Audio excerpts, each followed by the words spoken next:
back to that. Right, from the start. There are two key people. I need to record it from the start without me talking in it so I can use it for the edit, but actually, let's just do this from the start and I'll just do this. Too hot for YouTube, you ready?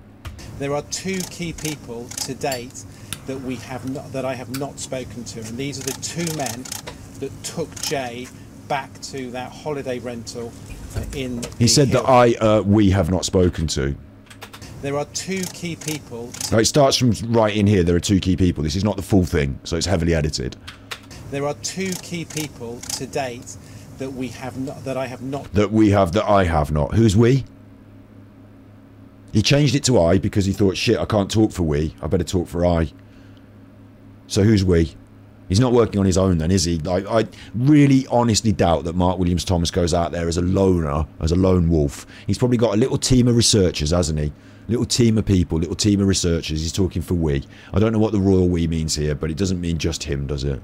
Spoken to, and these are the. And he has to personally be the main one that represents it all, you know, out in public, because we don't, like, if you honestly, if you work for a production company and you're Mark Williams Thomas Enterprises, you're not going to represent your little runners, are you? But there's some people working with him, helping him, aren't there? Obviously. There are two key people to date that I have not spoken to, and these are the two men that took Jay back to that holiday rental in the hills. Notice he labours the idea that they took Jay back to the holiday rental. Jay that I have not spoken to, and these are the two men that took Jay back to the holiday. So the Airbnb we're not stating now as Airbnb. Maybe that's a legal thing. Don't know. You know, maybe other holiday rentals are available. Because it seems like he knows his language now for what he needs to say. Because in case he wants to use that later in another thing, you know, where it might get him in trouble to be using a brand name in his media.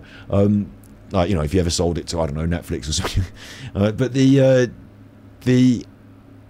idea here that they took Jay, like Jay went quite willingly. Yeah, like they didn't take him and kidnap him. But now we've got this language. We're starting off within 8 seconds. We've said these two men took Jay. So now we're pointing fingers. Now, I'm glad these two men aren't involved in that. Or if these two men turned out to be involved in a drugs gang, then like that's, you know, we're pointing fingers at the drugs gang then. But, you know, if I was Mr. Big in the drugs gang, I wouldn't want you to point fingers at the drugs gang. So if anything had happened with the drugs gang and these men weren't involved, I would want you to point fingers at them. You want to point the finger right at them. Like Madeleine McCann's parents pointing the fingers at these fucking people all around. They're there. Someone in Portugal's got her. Someone in Brazil's got her. Someone on the moon's got her. Like, everyone's got her. Look everywhere else. They're all looking everywhere else. Quick, hide her. Like, John Bennett Ramsey's parents are all like, there's a man come through on the roof. He come in the roof. Santa Claus did it. Like, is this not... If he thinks these are suspects... This is insane the way he's treating them. To go on the news and be like, right, I've arrived in Tenerife. These men, they need questioning. All I'm saying is these men, Nicole Kessinger needs questioning. Hello? You know nothing about them, you said. You haven't been able to question that, like, well, you know nothing about them. You haven't questioned them. Are they not innocent people that are just going to help you with your investigation? If you were the police, you would say something like, we're looking for...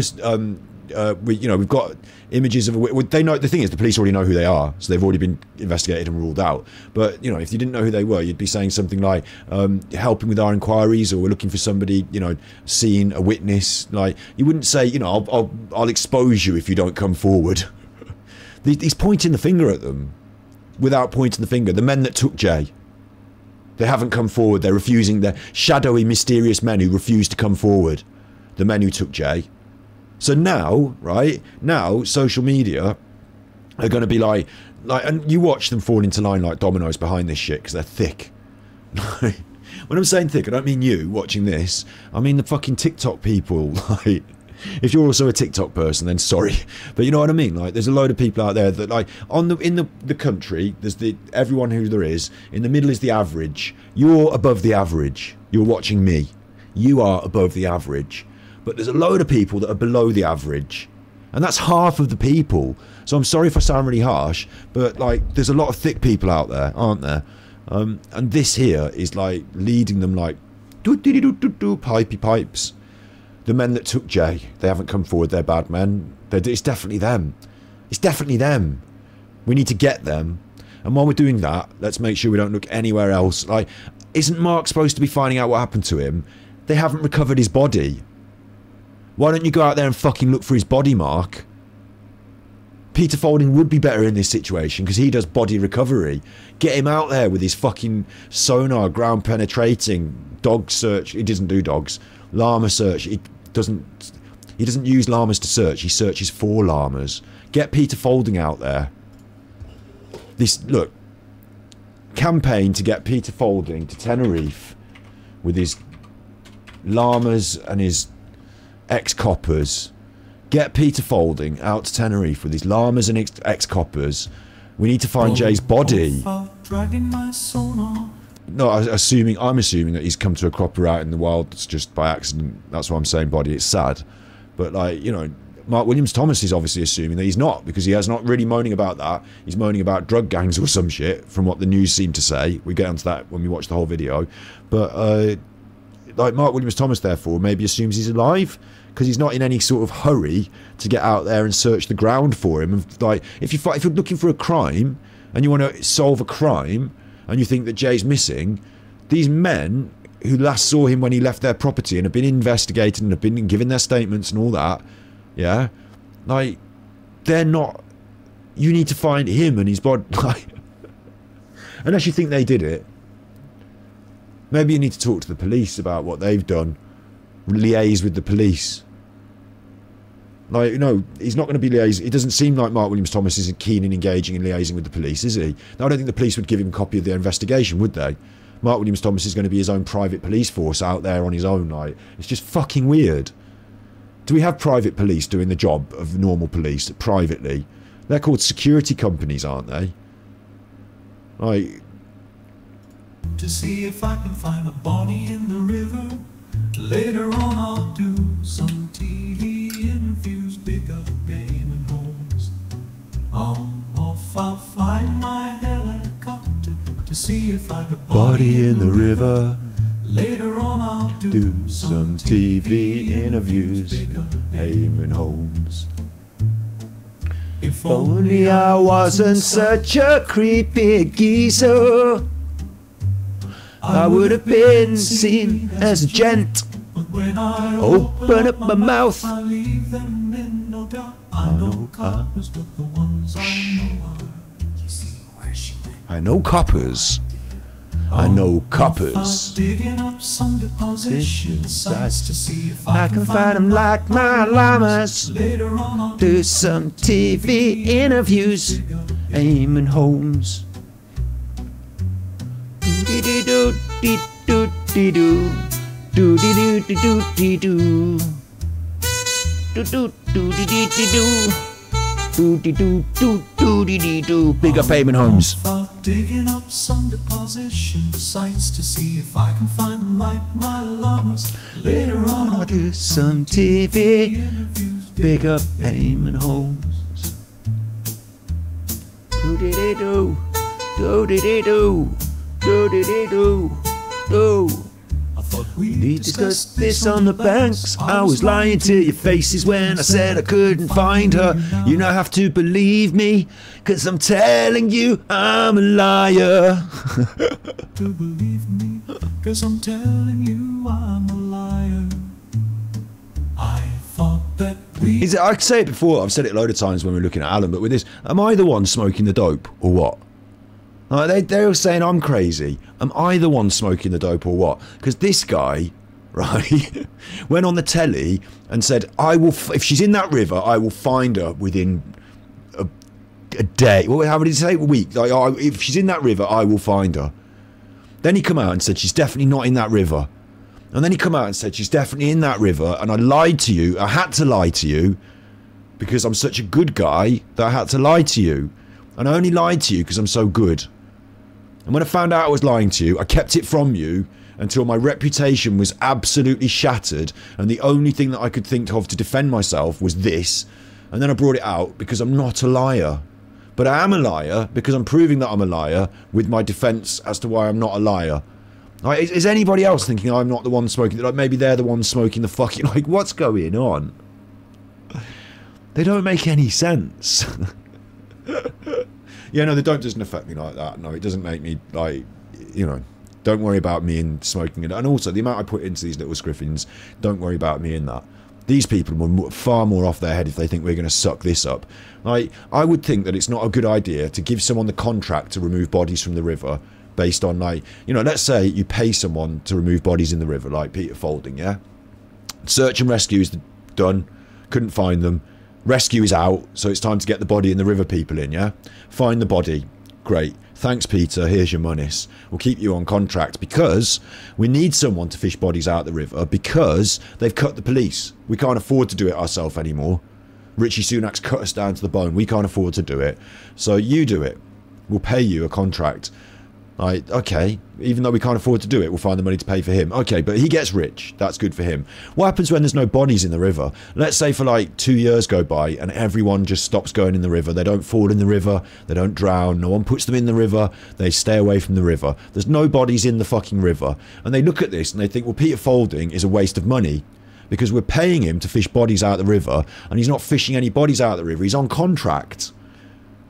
Like, we're not paying him by the body, but he's on contract. We don't need this anymore. So Peter Folding doesn't have a job. So Peter Folding goes away and just thinks that's fine. Or like another company could spring up and say, hey, I don't want to go out of a job. Not Peter Folding now. This is the free market. This is the problem with having a free market approach to a public service. Like, imagine that another company says, I'd rather take that contract. And you say, well, I don't want to give you that contract. There's no bodies in the river. And they say, oh, there fucking are. You watch. They'll start washing up. They'll start washing up. The body a week, look, a body a week. And in fact, there's so many bodies, I want you to pay me by the body. I'm only doing the contracts, pay me by the body, because it's the way I want to work. Like, and so the government give them a contract to fish bodies out of the river. Hello? You know, all they need to do is to say to somebody else, can you provide me with a body every week and put it in the river? I don't care where it comes from, here's £100. The more the merrier, because I'm getting paid by the body. So let's start massacring people and dumping them in the river. Start with the homeless. Move on to immigrants. No one will care. Like, hello? You create an economic incentive to murder people and put them in the river. Eddie wouldn't allow... You know, when I was talking about this and Eddie keeps going on, oh, he said that Peter Folding's a murderer.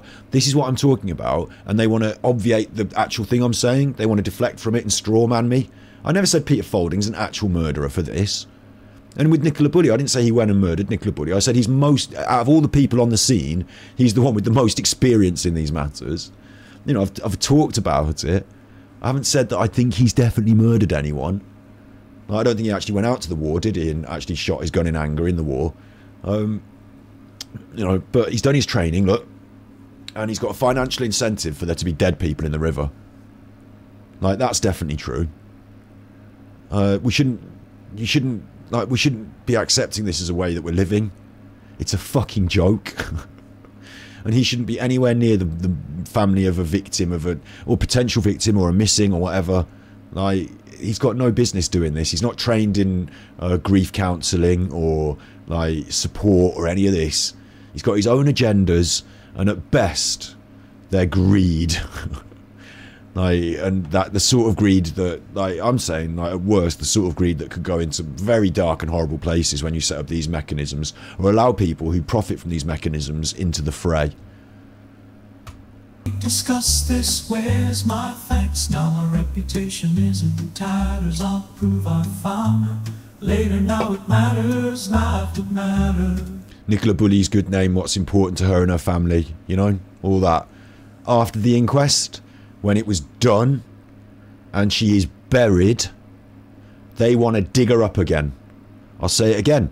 Eddie loves her so much, won't stop talking about her, putting pictures of her kids on the internet and saying her kids' names and shit. Like, I think Eddie wants to dig her up and fuck her. That's how sick he is. This man needed to dig her up as a shield for his business. For the good of her family, even if he had that picture of her on the sonar, which I don't think he does. Even if he did, if she was there and he had a picture, which I don't think he does, and I don't think she was. But if he did, right, for the good of the family, he didn't have to do anything about that. Oh, his name might have been dragged through the mud. His business's name might have been in trouble on that report with the police and that. But for the good of her family, if he's such a great guy, why does he have to dig her up and use her as a shield? Prove that she's there.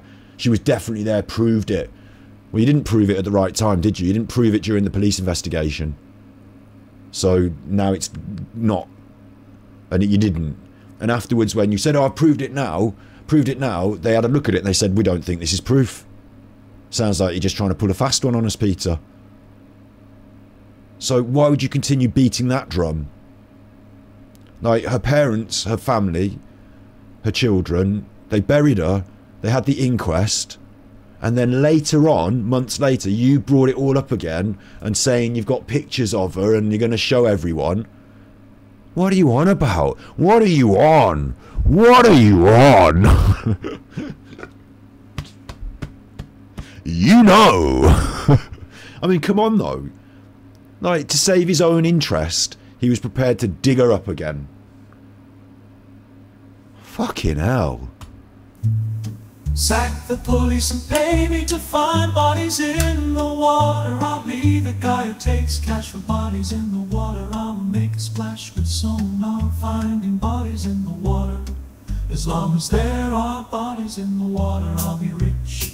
I'm off out dragging my sonar to see if I can find. How long do you think it'll be before Mark Williams-Thomas thinks that the body might be in the shallow waters around Tenerife and that Peter Folding arrives on his helicopter? The body in the river later on. No, I think that's too much. I don't think Peter Folding will be involved in this one. Peter Folding went on that, I believe, the search for that poor little boy because he thought that was a clean case where he could get in, maybe find him, and come out looking like a hero. Didn't find him. Another fail on that 100% success rate. Another fail.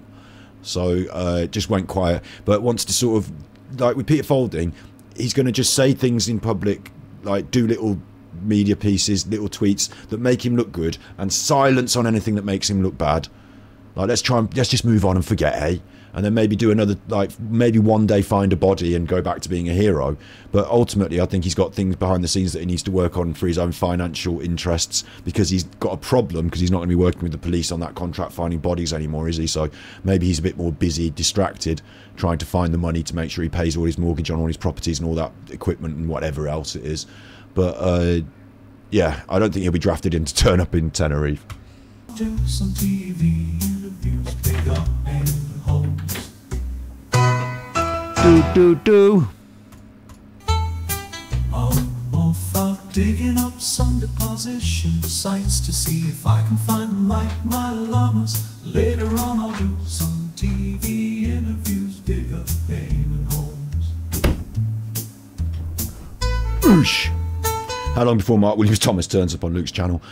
So next, let's go back to this. And it is, you're right, Red Fan, this is absolutely doing my nuts. I believe part of it should be Super Chuffer content. It's because it's a hot night and it's been a lovely day, actually, to be fair, but seeing these people do this just triggers me in some way, doesn't it?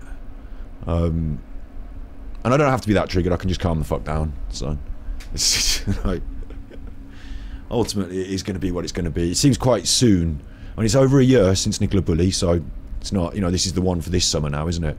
But oh my god, I suppose Mark Williams-Thomas got to eat. That holiday rental in the hills. So already I started off by saying that he didn't get taken to the holiday rental. He wasn't took. Like, using provocative language there, and I think you'd be more careful about that, really, because it makes people get a real sus on about these two men, and maybe that's a bit irresponsible from Mark Williams-Thomas. Well, it definitely is irresponsible from Mark Williams-Thomas, as he knows nothing about them. Well, I don't know what he knows about them, but it's definitely irresponsible. Also, I don't think Jay was taken by them, like, you know, kidnapped. I think that he went willingly, so you could say that Jay left with, or, you know, that Jay went with. So he didn't say that, so it's a clever use of language there, isn't it? That took Jay back. You all want to play the game, don't you, chuffers? I've got to watch this. I've got to watch it. I want to watch it. Then we'll play the game. Back to that holiday rental in the hills. Those two men have spoken to the police, but they are now back in England. I urge those two people. But they are now back in England, he said. He said those two men have spoken to the police, but they are now back in England. Do you think he knew that when he arrived? I wonder, because I assume they live there naively, you know, up in the hills, seem like locals maybe. I just assumed it. Do you think it's pissed him off that he's arrived there? And surely he knew that already, because if he's trying to get in contact with them, it's a difficulty for him, isn't he? Because he used to be in England, but now he's in Tenerife. So if he really wants to speak to them, maybe he should have stayed in England. Come forward, and I will give you a telephone number at the end to put out. I have only got a description of... And then we've got a hard edit then. We've got a real cut and an edit. Like, we're getting such heavily edited footage here. So again, it's media contrivance, isn't it? Because the Sun exclusive meaning only the Sun have this footage, even though there's a bunch of people he's talking to. How come it's exclusive to the Sun? And what will happen is you'll get probably, and I don't know if this is, sometimes you get people on the internet that are thick as shit and write the word exclusive, and like an exclusive interview with England footballer who's done 1 million interviews with everyone who's going to interview 1 million people. Like, it's not exclusive if everyone's interviewed them. But if it's an exclusive, it means nobody else has got this, and we are publishing it, and everyone else will then use this and republish and republish. And the way the news media at the top works, you know, your Getty Images and people like that, your big conglomerates, is they have syndication. So like, someone will go and make a report. There might even be a local report. You know, like, instead of having someone fly from England when something happens in Portugal, they'll employ someone in Portugal to do it, and that story will then get sold up, and then that will get syndicated out, won't it? And like, they look at the local news reports all around, and they pick the best ones for going on the national news, you know, stuff like that. So the Sun exclusive, this might now be syndicated out to everyone so that they can all use it, you know, everyone can, but originally it would be from one source. And so that's a question, isn't it? Again, like, why are we having a press conference where Mark Williams-Thomas is talking? You know, you could hear the photographer going on, making it, he doesn't have to take all those photographs while this is going on with that noise, right? The cameras that we use, and I've got them so I know, yeah, they can have silent shutter. Like, you don't have to have that click, click, click, click going on, and then did it. You can do silent shutter, it's a choice. I think it's all theatre to make you think that there's a big press conference going on, when in actual fact it's him talking to his friend. Do you know what I mean? Like, is contacting the Sun, because when Peter Folding was there at the Nicola Bulley thing on day one, he said, when you know, doing the, okay, off the top of my head, facts, but doing the question and answer, Peter Folding said that he got a contact who was a photographer that worked with the Sun, didn't he? And that's how he had the photograph of the man in black. So it seemed to me that Peter Folding, with a publisher behind him, had turned up to an event, and it would be strange if they hadn't tipped off the news media, insofar as his publisher, his PR company that work on his behalf for the publisher, and he has his own PR management strategy, and Mark Williams is in PR, isn't he, in a way? So you'd think these people would have a contact with the Sun and would say something like, turn up here at this time and we will talk, we'll make it look like a press conference, you will have the exclusive. Because if there's loads of other press people there, they can't have the exclusive, can they? So this seems really fucking contrived and set up. And so, as it's exclusive, we don't get access to the full straight stream, like with the Mark Williams-Thomas talking, the full thing. Like, if you did like a press conference with the family, they would come out, they'd film it, we would see the full thing from start to finish, from when they shuffle in to when they shuffle out, we will comment on it. This is not that. This has been edited so that it's for your consumption as media consumers by quite a sophisticated group of media people, yeah? So I say quite sophisticated, like, sometimes I worry about them, but, like, you know, quite sophisticated. The one person... When I say I worry about them, I mean, it's fairly transparent what they're doing here, isn't it? But, like, you know, it's relatively sophisticated to the layperson, I suppose, who didn't spot that this wasn't actually a press conference, even though there's all the cameras going on and the feel and look of a press conference, because the world's press are not invited. One person is invited to video it exclusively. That we have not, that I have not spoken to, and these are the two men that took Jay back to that holiday rental in the hills. Those two men have spoken to the police, but they are now back in England. I urge those two people to come forward, and I will give you a telephone. I would also counter what I've just said with, of course, the Daily Mail will be allowed to be there with a pen and paper. You know, a couple of other reports. Like, it's about this exclusivity of the videoing and the editing of the video that is now produced from this, and it being exclusive. A number at the end to put out. I have only got a description of the one Murdoch Media, basically. Person, because I don't have a photograph of the other person, and the information the young men are giving me in terms of it is very limited. But I can tell you the one guy... The information that the young men are giving me in terms of it is very limited. So he's saying the information he's getting is coming from the young men. And who are the young men? Jay Slater's there with one other potentially male friend. So who are the young men? I don't know. But the information that he's getting is from the young men. He's about 6 foot tall. He's quite stocky. He had a distinctive, fairly similar to myself, but it was bright orange. He was interviewed by the fucking police.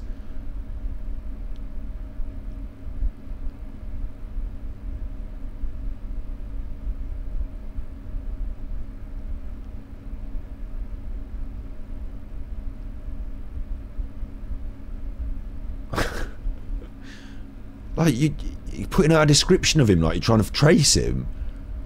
Ask the police. This does look, we've got a microphone and another phone here, and we've got another microphone here. It does look like there's a lot of media involved. You know, different people asking questions here. Maybe there's local news media, maybe there's a foreign news media. But I would maintain the idea that, as the Sun has claimed this is exclusive, this is not an open media circus where there's lots of people just able to film it and put it up on the internet, because otherwise the Sun wouldn't be able to claim this is exclusive. If it turns out that there are other media sources doing it, my guess is they will be international, syndicated by the same Murdoch media. But if it turns out that anyone was here able to film the whole thing, someone else has got the whole video, and I'm wrong, I will simply walk that back and be wrong. Based on the fact that I've seen it says exclusive, I believe it to be exclusive, okay? But you can't believe anything the Sun says, can you? Justice for the 96. 97. Wristband on, and he is black, and he's got quite short black hair. Age?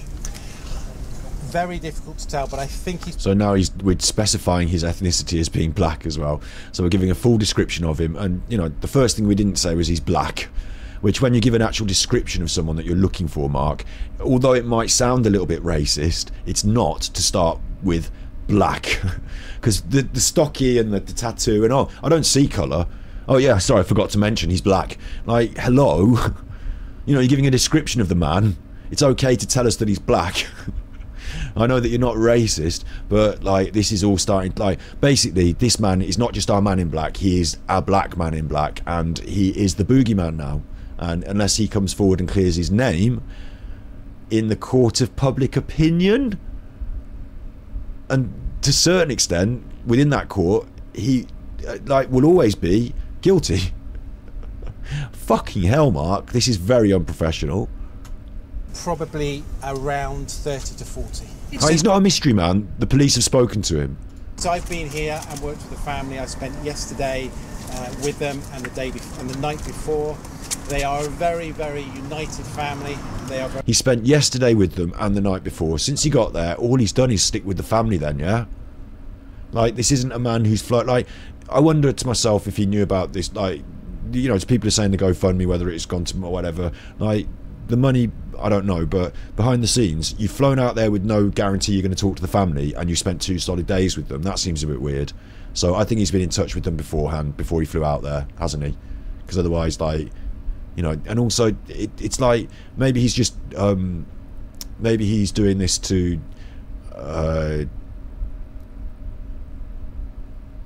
exaggerate his position. You know, maybe he's popped in and popped out, but I would have expected him to pop in, say hello to them, get himself accustomed, say, okay, I'm going to go and walk about and have a look at the lay of the land. I'll come back and speak to you in a little bit. Good to see you. You know, not stay with them on their shoulder for 2 days solid. Again, that's more like a minder. That's more like someone who wants to control them than it is someone who wants to just do an investigation. Because the family don't know fuck all about it. They were in England. Like, they do know about his past and his links and his network in England and all that. You know, the family are quite not up on his, like, who he is, maybe. But if you're looking to find him in Tenerife, and bear in mind we're looking to find a missing person who may still have just done a Michael Mosley down a ravine, it seems weird that he spent 2 days glued to the family. Very supportive before. They are a very, very united family. They are very supportive, and their one mission, of course, is to find out what happened to Jay. They still live with the hope that Jay will return and that he is not safe but still alive. They have themselves been out searching, and they... What? Hang on. He said they were supportive, which, you know, that's an interesting word. They still live with the hope that Jay will return. They still live with the hope that Jay will return. And that he is not safe. And that he's not safe. But still alive. But still alive. They hope he's not safe.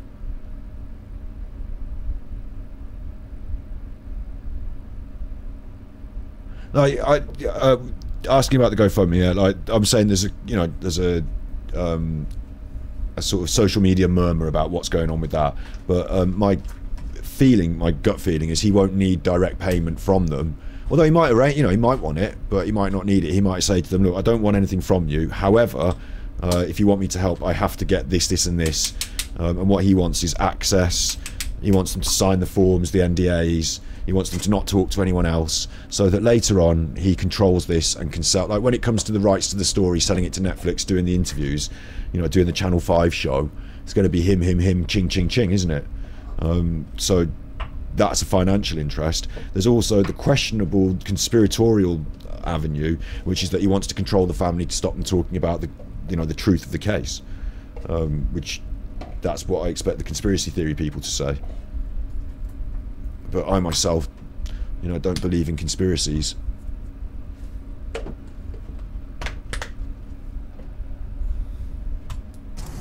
They have themselves been out searching, and they put up pictures and posters, and of course they are. Like, now what's he doing? They've been out searching. We all know you fucking dickhead. Like, this is now narcissism for me. It's like taking over and saying, oh, the family have been doing this, like, here's the story and this is the story. Like, shut up for the story, the narrative. We know, don't we?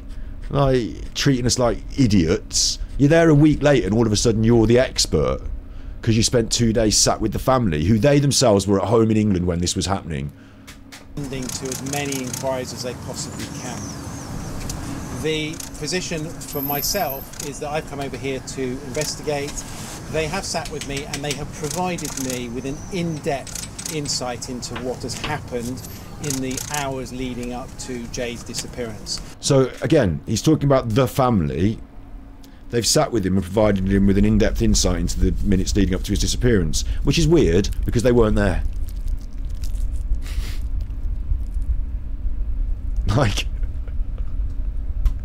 I have to date been able to speak to a large number of witnesses who were with him or came across him during that period of time, and I wonder, and might just be me, do we actually refer to these people as witnesses in a missing persons case like this when there's no knowledge of what's going on? Like, he might, let's say Jay turns up, are they still witnesses? No, I feel like witnesses is criminal language, like for a crime. I might be wrong, maybe we can just refer to it, it's just language, isn't it? Maybe we can call them witnesses. People who saw him before he left, though, yeah. All been helpful. There are a number of those that are probably not. And it's interesting that those people are still there, because a lot of those people will have gone off now, won't they, from their holidays or their energy festival or whatever. So there's not that many people like who know him that well. So who are these people? People that work at the hotel? When he says this, it makes him sound great, doesn't it, about how he's talked to all these witnesses. But what he might have done is said, hi, I'm coming to talk about the Jay Slater case, and the receptionist at the hotel is like, oh, and lots of people have talked about that, sorry, I'm quite busy. And he's like, but he'd stayed at this hotel, did you see him? I was on desk, but all I did is see him when he came in, I never saw him. All right, thanks. Right, there's another witness to talk to. You don't know the level of what he's saying. He's just like giving you lip service now. I've talked to a number of witnesses. It's like hairdressers who have all done the hair on the famous catwalk or done the hair of this model or whatever. Everyone's done something that goes on your CV, hasn't it? And now this talking to all the witnesses has gone his CV, but he's not really given us in-depth, I don't know, who and what have they said, and how many people are there that are still there that have any great knowledge of what was happening. The only people that we really think that have any deeper knowledge is that Lucy May and the other friend, isn't it? And are we even saying they're still out there? Highly truthful, and I intend to follow up on those people further by cross-referencing them in relation to other witnesses. He's going to follow up on them further by cross-referencing them with other witnesses. Standard practice, I guess, but you're not Inspector Morse. I need to speak to those people. Those people have crucial information. There will be you as well as many other people who are asking very pertinent questions in relation to why are they here, what were they doing, and why did they take Jay back to that holiday rental. Who are they? What are they doing? And why did they take Jay to the why did they take Jay?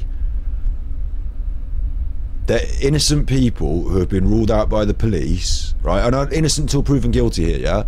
This true crime world on the internet, man. Like, he's one of the internet true crime people, bear in mind. This is a YouTube video that we're watching. Like, Mark Williams Thomas can go on the telly sometimes. He also goes on the internet sometimes. So, come on, he's just a YouTube presenter. Less a detective, more of a YouTuber these days, right? Piers Morgan's a YouTuber these days. Like, at the end of the day, right, he's just said that we need to know who they are. Innocent people that have been ruled out by the police. Do we, as the public, have like this right to pry into their privacy like that? I'm not sure, but apparently we need to know who they are, what they were doing there. Like, they had an Airbnb, they were on holiday, they went to that festival that Jay did. That's not enough. We need to know what you were doing there. Like, what the fuck? Why did you take Jay? Why did you take him? I get it, you're trying to point the finger at them saying there's some sort of drug deal gone on. We talked about this yesterday, right? So I don't know, I might as well say it again now, but, you know, I don't know. At the end of the day, I've been young, had loads of mates, gone to raves, lots of happy people, festivals. Like, if you're on holiday and you're intending to leave, you might even have a bit of a bag of weed or something that you want to get rid of. You know, oh mate, you come back to ours for a smoke, you can have the rest of the bag. I don't care, I'm going home tomorrow. Like, it could be something so innocent. Like, he's painting it out like these people have kidnapped Jay for some dark purpose.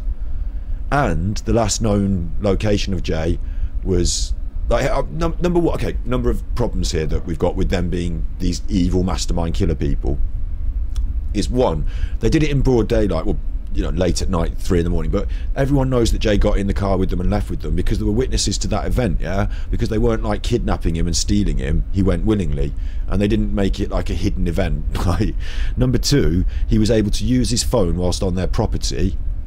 Number three, I think I remember, this is grapevine stuff, hearing that he'd gone out for cigarettes and returned to the property, so he didn't choose to run or disappear at that opportunity.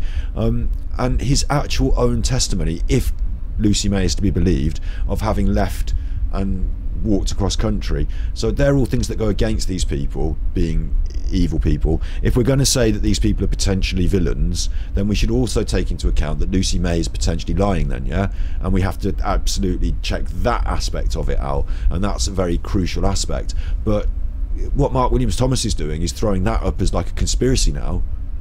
Like, he's basically saying, if we don't find these people who the police have already interviewed, we can't be sure this, this and this. So he's throwing Lucy May under the bus as well, because if these people are involved and they've done something to him, how the fuck has he rung Lucy May up and said that he's just going to walk and not mentioned it? And, you know, why have they not taken his phone? Like, are they not disposing of him and pretending they're calling her or what? You know, none of this. No, like, he just sort of wandered off into the woodland. They chased him down and murdered him probably. Like, what the fuck are we talking about? Why is he alluding to it like this? He's not. He's going to say, I'm not. I'm just, all I'm doing is saying that these people need questioning. All I'm saying is Nicole Kessinger needs questioning. Do you know what I'm saying? This is just fucked up. Like, you are absolutely making it sound like these two are shady people and we need more information on what they're doing. Like, that's what you're saying. And why do we need more information? Because, oh, not at all, you know, oh. Like, you're fueling the TikTok. Like, this is fueling TikTok. That's what it is. It's stoking the fires of TikTok. Get the story going more so that you can profit off it more. Ultimate grift. Better than a YouTube grift where you need tippies, isn't it? Better than that. Fuck me. What were they doing, and why did they take Jay back to that holiday rental?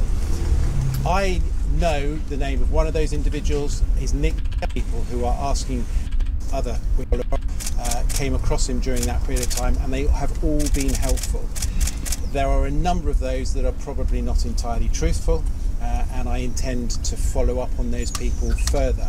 Wow, he just said out of the people that he's talked to so far, and I don't know who he's talked to on that island, he's talked to the family, and he's talked to, I don't know, and he said a number of them are not truthful. A number, not just one person, a number of people have not been truthful with him.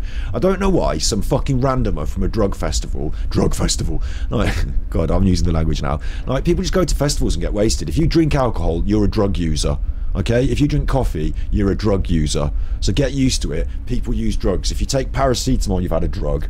Like, okay, the recreational ones at raves are not heavily regulated, but people use drugs to have a good time at raves. It's been going on since the 80s. Like, they're not all bad people, okay? And I think that the people that were at the rave that saw Jay, just innocent bystanders that have given Mark Williams Thomas testimony, they're not going to be lying, are they? They've got no need to lie. They're just innocent people who are witnesses to seeing a man get in a car or whatever. You haven't spoken to the two men who went home, the people who were in the Airbnb. So the only other people you've spoken to can be hotel employees, bar staff, you know, people who are still on the island, that live on the island, because other holiday makers have either talked to you or gone home. I've just explained that bit. The only other people you've spoken to are the family. And I don't know about that Lucy May. But you're saying someone's lying to you. Mark, is this another Tia Sharp where you think the family are in on it, so you want to get as close to them as possible so you can bust them? Is that what's happening? Like, why are you being so fucking cryptic and weird? You're telling us that people have lied to you. Who? And they have all been helpful. There are a number of those that are probably not entirely truthful, and I intend to follow up on those people further by cross-referencing them in relation to other witnesses. So by cross-referencing them in relation to other witnesses, which means not the family, because they weren't there, they're not witnesses. It means either Lucy May or whomever else you've talked to.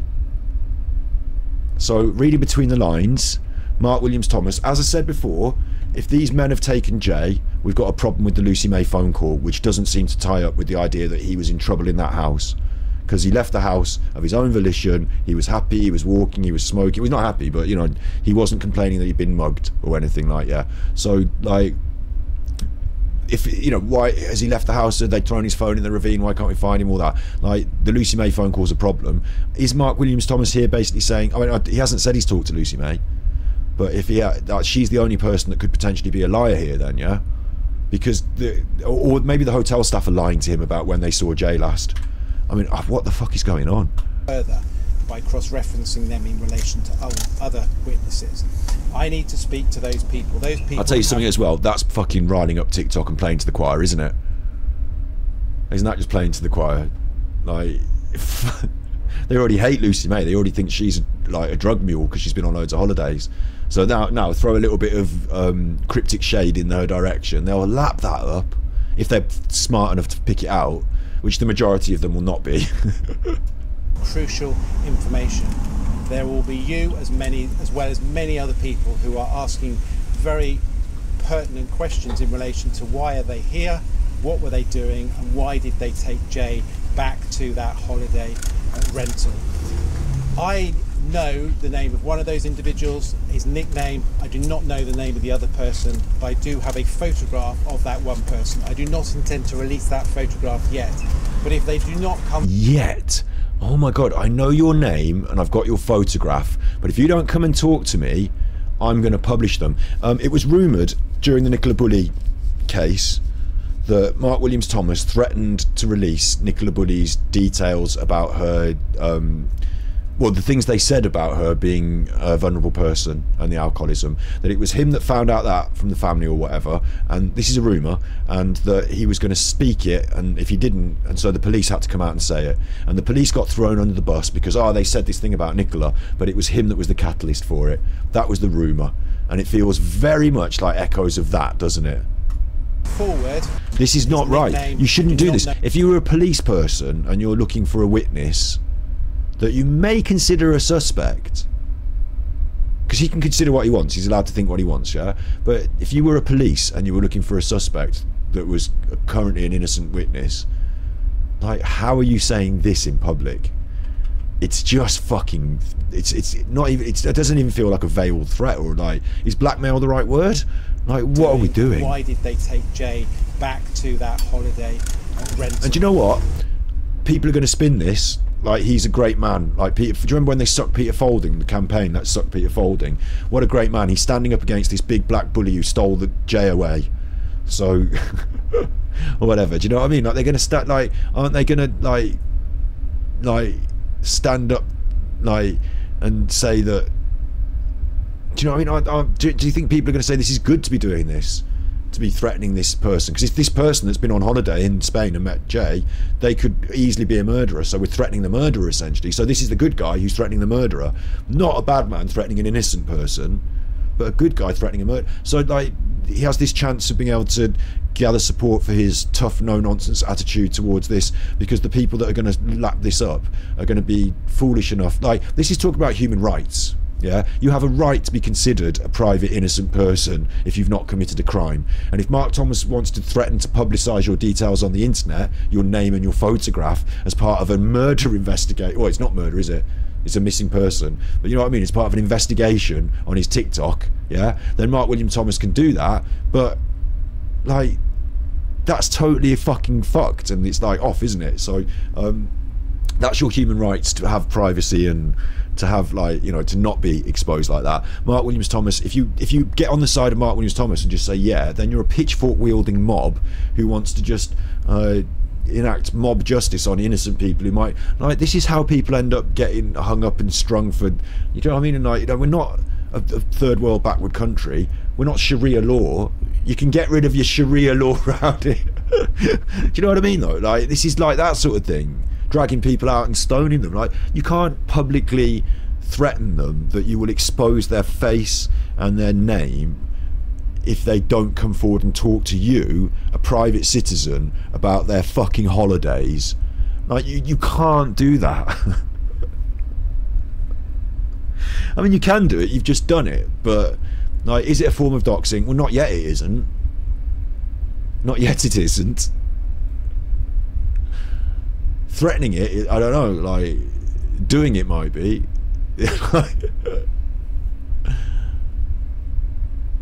I just think he's just, I think he thinks that they're never going to talk to him, so it doesn't matter, he can say what he wants, one. And two, this is the only way he thinks he's going to lure them out, is to do the Alan and to threaten them. And, like, because Alan does this, doesn't he? Like, you know, threatening people with stuff. Like, maybe they'll be scared and they'll think, oh wait, we better give Mark Thomas a call, otherwise he's going to expose us. Or, like I said, maybe this is just a way of pointing away from, like, what could be the truth. Like, if he knows something else deeper down and he knows it's not these people, well, it's pretty fucking convenient to have someone to point out then, isn't it, to get away from the truth. Like, Madeline McCann's parents did loads of it. I went through it earlier, pointing away from the truth. That's quite possible, because now all the talk is of these two men and this big boogeyman situation with these two men, and they should have been investigated and talked about at the start. We've done a week of it. I'm assuming they were. It's like with the Lancashire police thing and Nicola Bulley, right? Certain assumptions were made about what the police did or didn't do, about their duty of care, about their due diligence. You know, certain assumptions were made, and we all fall on different sides of belief on that, I suppose, and, you know, can and can't, whatever. An example would be whether the police spoke to the children. Like, obviously I believe they didn't, because it's not within their remit, but a lot of people believe they would have, and like we did a whole episode on it on Thus. But here it's like that as well, isn't it? It's like, at the early I mean, I didn't follow Jay carefully from the early stages, but the idea that you went off with these people, they've been interviewed by the police, they've been allowed to go, they've subsequently gone home, like, that felt like the police have done their due diligence on that part. And my assumption is that they didn't just say, so have you seen him? No, alright then, bye. That they assumed they were quite likely to be suspects in a missing persons case. If it went wrong, they'd need to be careful about, you know, so they probably did quite a good interview with them. Do you know what I mean? And, like, they were probably quite satisfied that Jay had left that property, and so they moved on, like, ruled it out. And Mark Williams Thomas hasn't had his opportunity to interview them or rule it out, so now he wants his turn, but he doesn't get a turn because he's not a policeman and he doesn't work for the police, and he's just a man on holiday working to talk to the Sun, working for the Sun, or in some capacity the Murdoch media. Do you know what I mean? I just fucking, do you know what I'm saying? I'm not saying he does work for the Sun or the Murdoch media, he might be independent, but here he's giving an exclusive for the what's going on? Are you alright? I think I'm still streaming, my obs is working. I did take a little dip there. Keeps breaking up. I'm back up. I'm just monitoring it now quickly for you because you mentioned it. I'm back up to 6,000 kilobytes, but when I went to monitor it, it was down at 3,000. It's probably hot weather blows something out in the world, doesn't it? And they have to go and fix it. But we're rolling. We're still rolling. Yeah. I was just ranting. Okay, we've only got 2 minutes into this 9-minute video. Like, I am disgusted by this. I'll tell you what I'm most disgusted by is the attempt. I don't see how this is going to pan out. I'm thinking tomorrow there'll be a backlash against this. I don't control social media. I'm not even speaking about this on Super Chuffer to influence. Eddie was really concerned that I was an influencer, wasn't he? Eddie was really concerned about me being an influencer. I don't consider myself to have that much influence, but this is influencing. This is a social media person on the telly, not even on the telly, just on the social media. Like, he's got his own YouTube channel. Like, the idea that this would influence people, I'm hoping there'll be a backlash against this on social media in the same way as I'm angered by it, and that they would understand and see these levels and concepts. Because if they don't, and they don't question these things, then they're just idiots. And I'm very angry at the way this is being presented to people, that they should be taken for mugs. I think they're emboldened by the outcome of Nicola Bulley, emboldened by it, and this is like a modus operandi now for Mark Williams Thomas, and it's not a good thing. You know, he's stepping outside he's stepping outside his boundaries of like social and acceptable jurisdiction here. He's not fucking Batman. He's not a special man because he's on the telly. He's not a special man because he used to be in the police. He's a civilian like everyone else, and he makes television media and predominantly social media, from what I can see. Like, I know the name of one of those individuals, his nickname. I do not know the name of the other person, but I do have a photograph of that one person. I do not intend to release that photograph yet, but if they do not come forward, I will release that information and ask the public to tell me who they are. So I urge them to come forward before I do that.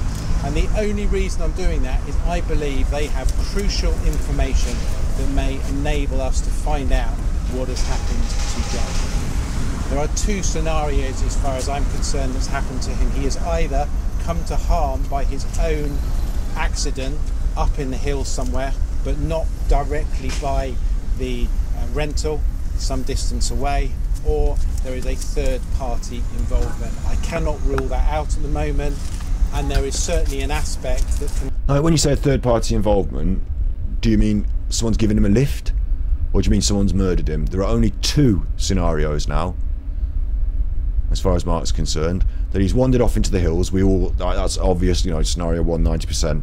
But like, what about weighting these? Like, whenever I talk about, I just did it then, scenario 1, 90%. Like, what about weighting these possibilities? Because to a normal person, it might seem like, obviously, it's much, much more likely that he's off in the hills and he's come across like a Michael Mosley, yeah? But like, if you say it like this on the internet, there are two options. You might sound like it's a 50-50. It's quite likely he's been murdered, and it's these men. It's the way you're presenting this information, Mark. It's completely irresponsible. And there's probably still more options than those two. Like, if you're a reasonably honest investigator, you would probably keep more options open than simply the two. Concerned me with regards to the drugs, which is definitely a fraternity that exists. A fraternity? So now it's a male-based thing. A fraternity. There weren't any women involved. Fraternity. Around here, and in the last 20... What are you talking about? You're saying there's a drugs gang on the island? Well, he says round here. Like... Which is definitely a fraternity. So now, wait, we're getting into a new... All of a sudden, like, midway through this bit of conversation about, like, ruling these people out, you just slip into this conversation about the drugs. And so is he connecting these people with the drugs fraternity? Because as far as we were told, they were on holiday. Moment, and there is certainly an aspect that concerned me with regards to the drugs, which is definitely a fraternity that exists around here, and in the last 24-48 hours there is definitely information that gives rise for concern around the drug aspect of it. Young people... So he said there's a fraternity around here. Fraternity, whatever that means. I know what it means, but you know why he's using such vague descriptive language, I don't know. And he's got definite information, which means drugs might be involved. What? That Jay was high? Like, by now we've all fucking, you know, it's a week later, he's at a fucking rave, alright, so Jay might have been high. So again, that's even more weight to the idea that he just wandered off and got mistaken and overheated in the desert. Like, you know, it's even more on that side of things, isn't it? But well, over here you only need to go down the strip, and in a matter of 30 seconds without getting a car, you will be offered every single drug that you want, and that is a worry of over here. So he's been down the strip, and within 30 seconds he's been offered every drug he wants. Is that a fact? Is that something that he's done? Or is that him saying it? You know, source please. But yeah, I've been on holidays like that. You get men, let's do it like him, you know, men, they're usually tall, a bit shabbily dressed, African, so it's quite often black. No, but you get, because it's right next to Africa, you get people who are not, like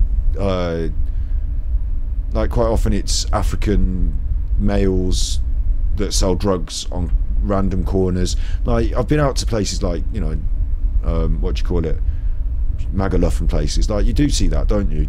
Like, you see people who are there for the sale and supply of drugs, and it might be some sort of organised group thing, but when you're on the strip and you're buying, like, you know, a wrap or whatever, like, you're not dealing with like organised crime gangs insofar as, like, that's the point of sale, and they're using quite low level runners essentially, aren't they, to do that job. So the fact that that exists, like, welcome to the world, welcome to everywhere. This island might be a microcosm of it, but yeah, welcome to the world and welcome to everywhere, Mark. Yeah, drugs are sold on our streets. And if you want to, like, talk more deeply about that in relation to, I don't know, Jay was from Manchester, wasn't he? Like, you know, it goes back a bit, doesn't it? But there's bigger conversations to be had about it, yeah. But, like, okay, like, he went on holiday to a place where he went to a rave and people bought drugs, and you can buy them. But at this present moment in time, the Spanish authorities are doing what they're doing. I don't know what they're doing. So what's that got to do with these two men and the fact that he's gone missing, other than, like, see what I mean? Like, he's just said there now, right, there's gangs on the island and they're selling, and you can go down, like, you know, bad gangs, bad men. So anyway, we've got a night. What is that part of your investigation, that you found out that people were taking drugs at a rave?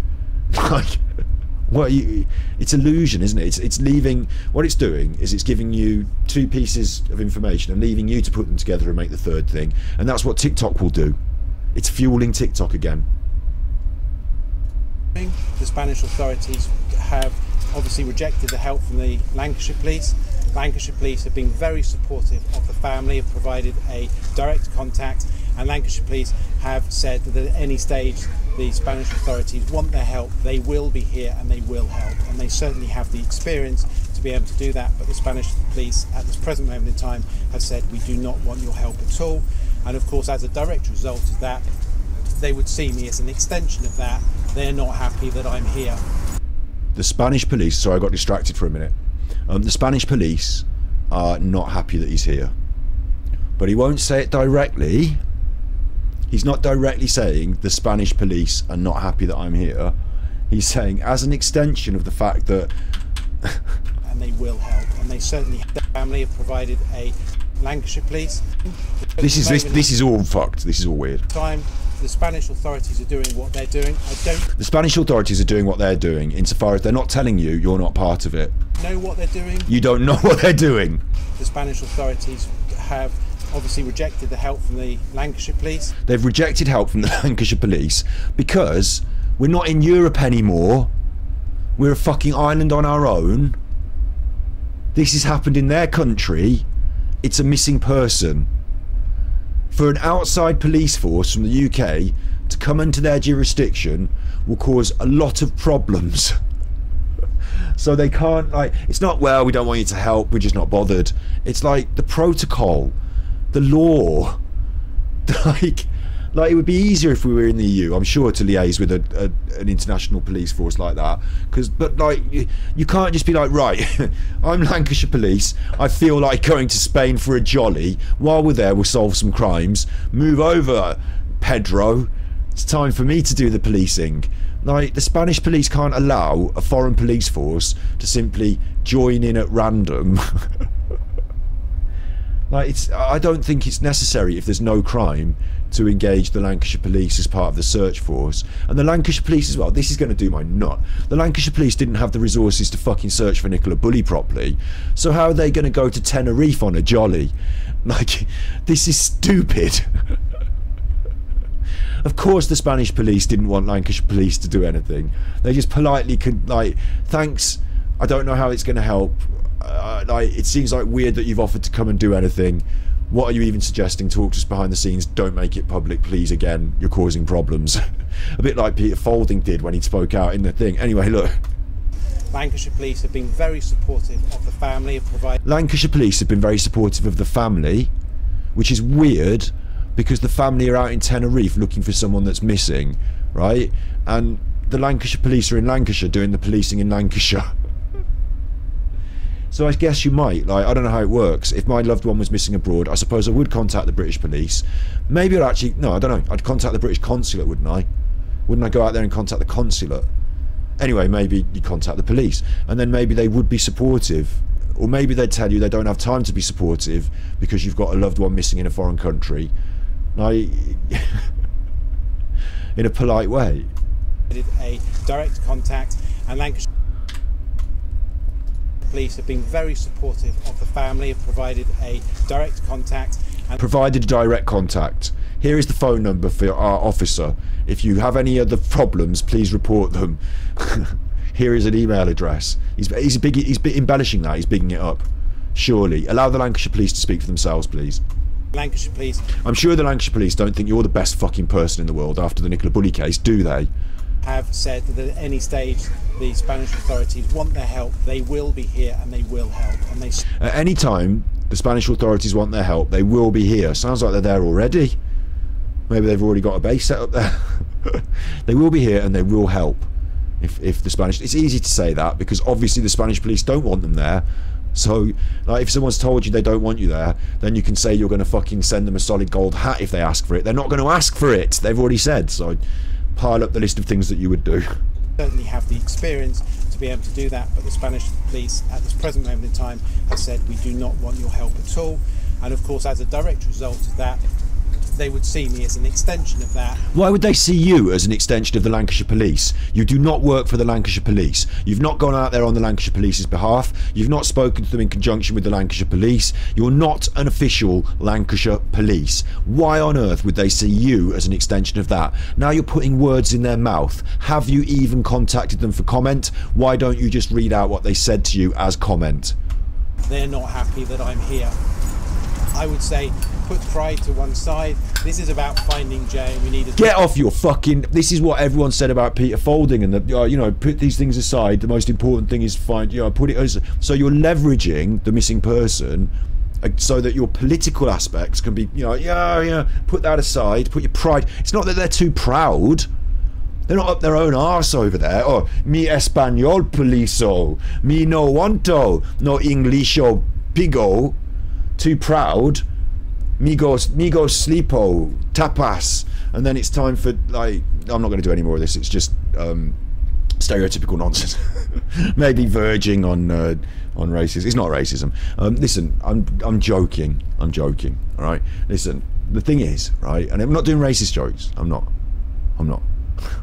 Those dickheads who fucking... Anyway, look, the thing is, right, the police out there are not... It's not that they're so proud that they don't want... Like, these police people have nothing to do with that decision. The top police people, and maybe some sort of government minister person, would make a decision about foreign police engaging in a search operation on a Spanish soil, wouldn't they? And behind the scenes, how on earth are we pretending that Lancashire police have got the means and mechanism to send out a search warrant? Like, what expertise have they got? They needed to get the fire and rescue and the mountain search in for Nicola Bulley. Like, what are they going to do here? It's stupid.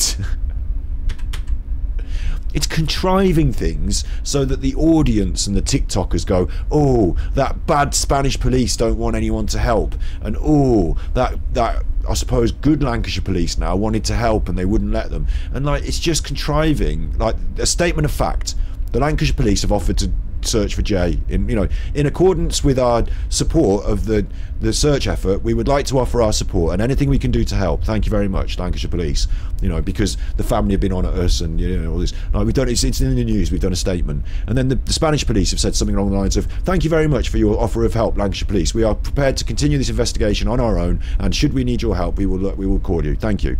And like, we've turned it into the Spanish police are so up their own fucking bum, they won't fucking take anyone's help, and they don't want to take anyone's help because they're so up their fucking bum. And like, come on, who are you and what are you doing? Give him a fucking ringmaster's hat and a fucking get someone juggling. Where's the juggler? Bring in the juggler. And they will help, and they certainly have the experience to be able to do that. But the Spanish police at this present moment in time have said, we do not want your help at all. And of course, as a direct result of that, they would see me as an extension of that. They're not happy that I'm here. I would say, put pride to one side. This is about finding Jay, and we need as many people as possible to get involved. And I would urge, as another... If that was your concern, you would have been there a week ago scouring the land. You're sat in a resort interviewing people, making eggy claims on the phone to your media friends. You're not... A week ago he went missing and they were out there searching. You're late to the party. You can't claim this language here. Not just to those two people. You can't claim this moral position here. Like, this is ridiculous. There are people out here who know more. There are people out here who have information, who have seen Jay, who had contact with Jay whilst he was here. If you were in those clubs on that evening or in the early hours of that morning, please come forward and tell us. You may... There are people out here that know more. Is that a guarantee, is it? Is it? How do you know that, Mark? Is that a Peter Hyatt statement analysis, guilty knowledge, embedded confession? There are people out here that know more. How do you know that? People in a club that bumped into him while he went to the toilet. Someone who was stood next to him in that sweatbox. You alright, mate? Where are you from? Manchester, innit, mate? Yeah, wicked, innit? Oh, I should come forward. There are people out there that know more. Who? How are you so sure? Be reluctant to pass that information to the police, but please use a hotline that we will circulate so that people... Now we're circulating our hotline, and he said this about Nicola Bulley. He was angry, and there are two sides to this. One is, if you've got the police hotline, call 991, 999, 91. What is it? 118, 118. It's 111 these days, isn't it? Call them anyway, and they'll write it down on a bit of paper and maybe get to it later. So when there was Nicola, there's too many calls coming in all of a sudden because we've gone out with our big wobbly men and our campaign, and now loads of people are calling up, and a lot of the calls, like with that Madeleine McCann, 90% of it's bollocks. Like 99% of it with Madeleine McCann, wasn't it? Like, or maybe all of it. Like, there's so much of it is bollocks that gets phoned in, but we have to follow it all up. So it creates a problem for the police, who are suddenly swamped with all these calls, and it's a lot of it bollocks. Fortunately here, we're a week late on this, aren't we, Mark? So a week late on it, but by circulating our own phone line, this is what he criticised for Nicola Bulley on the Vanish programme. He said the police were wrong for not doing this. They should have had like a Crime Stoppers number, and they should have been involved with us doing this television programme. He said that, didn't he? And the reason is like because it takes the pressure off the police in terms of workload to have a dedicated phone line that can take all the volume of the calls. On the other hand, who's monitoring that dedicated phone line if it's not police operatives? Like, if it's been taken off the police, is that a private service? Who's offering that service? Does someone profit from it? Who's taking the calls? If they're in control of the calls, are all the calls recorded and logged like the police do? Or could we just get some other information in or out of there, depending on how we felt like it? It would be really important that phone line, and I don't know who set this one up, but I'm assuming it's the Spanish police. It would be really important that phone line was a dedicated branch of the police itself, wouldn't it? So I understand the concept. We need our own private phone line for this case. It stops things from getting swamped so the detectives can go and do their work. On the other hand, Mark Williams-Thomas has said specifically that the Spanish police are not working with him, would see him as an outsider, and that he's not working with the Spanish police. So that causes a problem, doesn't it? Because he's now got a phone line he wants you to ring. Who's running that? We need transparency on the phone line. I might be wrong in throwing aspersions at it, like Mark was wrong to throw aspersions at these people that Jay had gone and stayed with without any evidence. But I would like to just confirm the phone line was run by the Spanish police and them only. Can give us that information. I think the problem is that the starting point of this investigation for the Spanish authorities has been one of a missing person. I don't know whether that has increased or whether it's decreased. He doesn't know whether it's increased or decreased in severity. He means like increased or decreased to a murder or anything like that, right? Increased or decreased. The problem is it was a missing person. Is that the same with Nicola Bulley then? Because you covered that. Was that a problem that she was a missing person? It's the fucking system. What do you think we should do? Declare people murdered until found? Murdered until found innocent? Like, someone's gone missing, they're definitely murdered. Definitely murdered from now on. This is a problem in our system. We assume people that are missing without conclusive proof they've been murdered. So without any evidence to support the fact they have been murdered, we should definitely assume murder. Foul play. Without any evidence. It's very like Nicola Bulley, that is. From a starting point, if this was in the UK, I would have started investigating as a critical incident, and as a critical incident. I don't know what the posters mean because it's Spanish, but it said like Desperados, and there's a picture of it, and there were all the people. This is a week ago. It was all the search parties. I think they were. I don't know what the terminology is. You know, I'm not a European law master, but I think the police certainly took it quite seriously. Done everything so that you can secure the potential crime scene. This is like Nicola Bulley again, isn't it? With the bench. Or are we talking about the house now? Because over here it's the house. In this, you could be talking about the crime scene where he was last on his Snapchat, or where he phoned the girl from, or the bushes, and like, we haven't found a body, but you could be talking about the property, the Airbnb. And like Nicola Bulley, we could be talking about the house that she lived in rather than the bench. But yeah, now he accidentally said crime scene, which is a bit, I tell you what, that's a bit of a slip of the tongue, isn't it? For someone who's an accustomed media presenter who knows all the right terminology and has got it written down in front of him on his phone, right? That's a bit of a slip of the tongue. Almost like he did it deliberately. On top of which, it's edited. This has been edited. So, why did they leave that in? Who are these people? Because this is a Sun exclusive. Who are these people that are all filming it? Have they all put it on this? Is she a TikToker? No. None of these videos you will see, unless actually you're seeing them as part of this edit, because we've already seen multiple cameras in this edit. So maybe they've all given their footage to one person to deal with it. Who are these people? This is fucking weird. Crime scene or the last location. UK, I would have started investigating as a critical incident, and I'd have done everything so that you can secure the potential crime scene or the last location, and then of course you can come back down. Once you've lost evidence, you've lost evidence. They are back in the UK.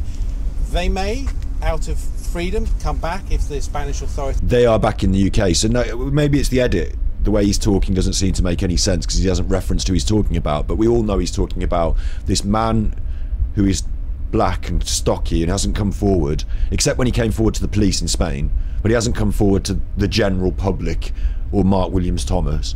So this man needs questioning, this Nicole, you know, now he's talking about them again.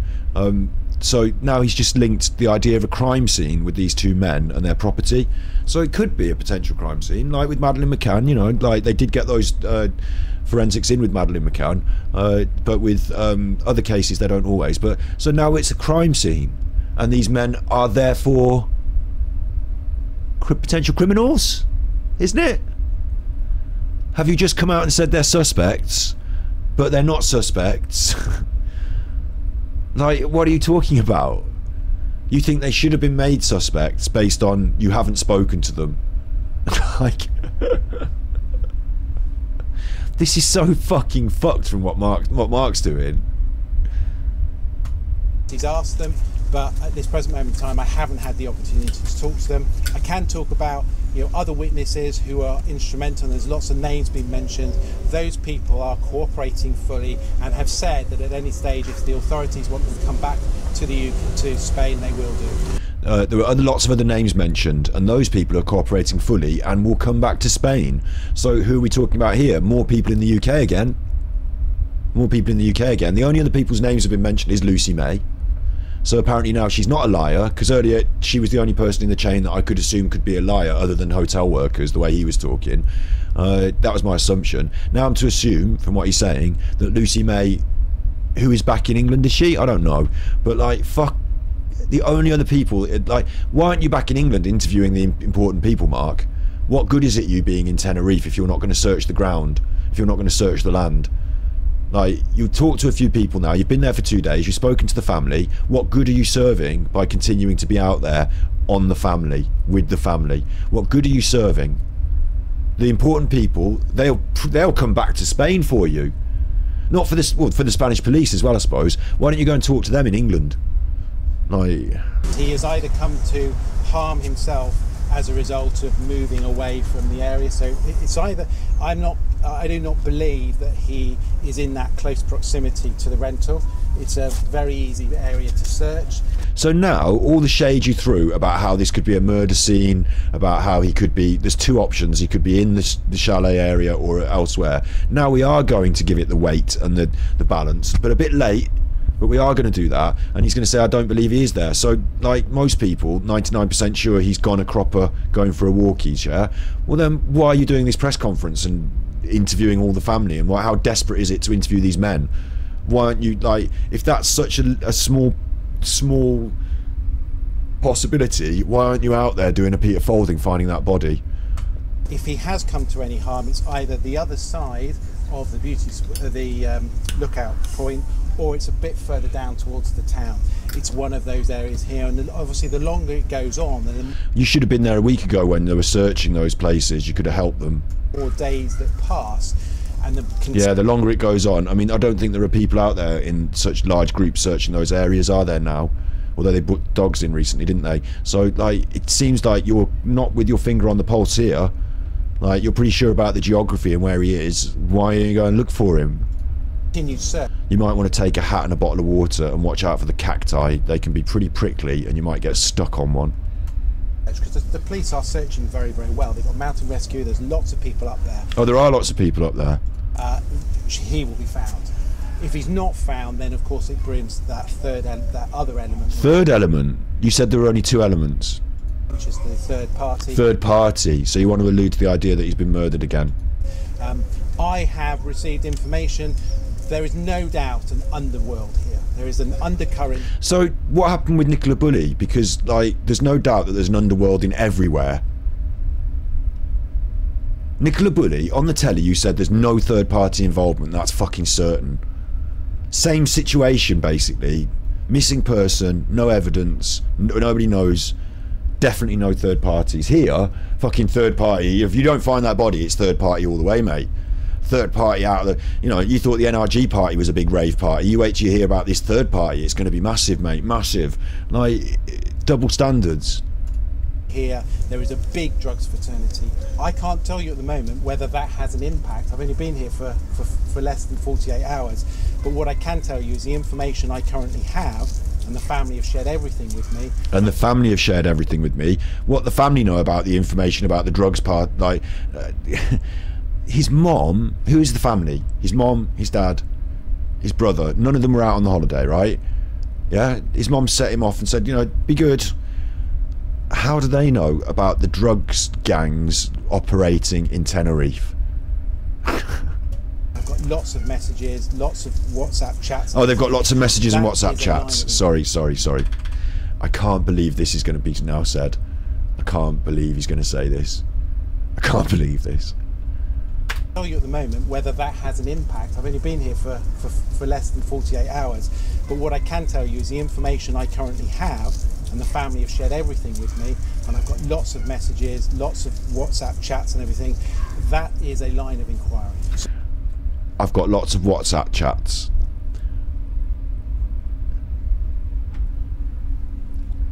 I've got lots of WhatsApp chats. Has he got lots? Like, Mark is vague.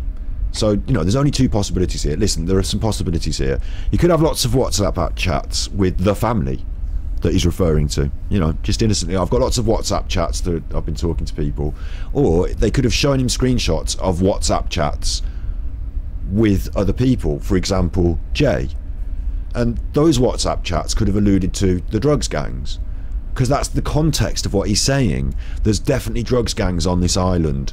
I've got lots of WhatsApp chats from the family who have shown me everything. What is this everything? What are you talking about? WhatsApp chats and the like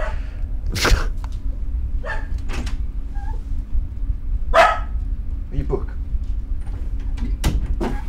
Because I didn't even know that criminals were stupid enough to send each other WhatsApps about, like, you know, stuff like that. Maybe they do.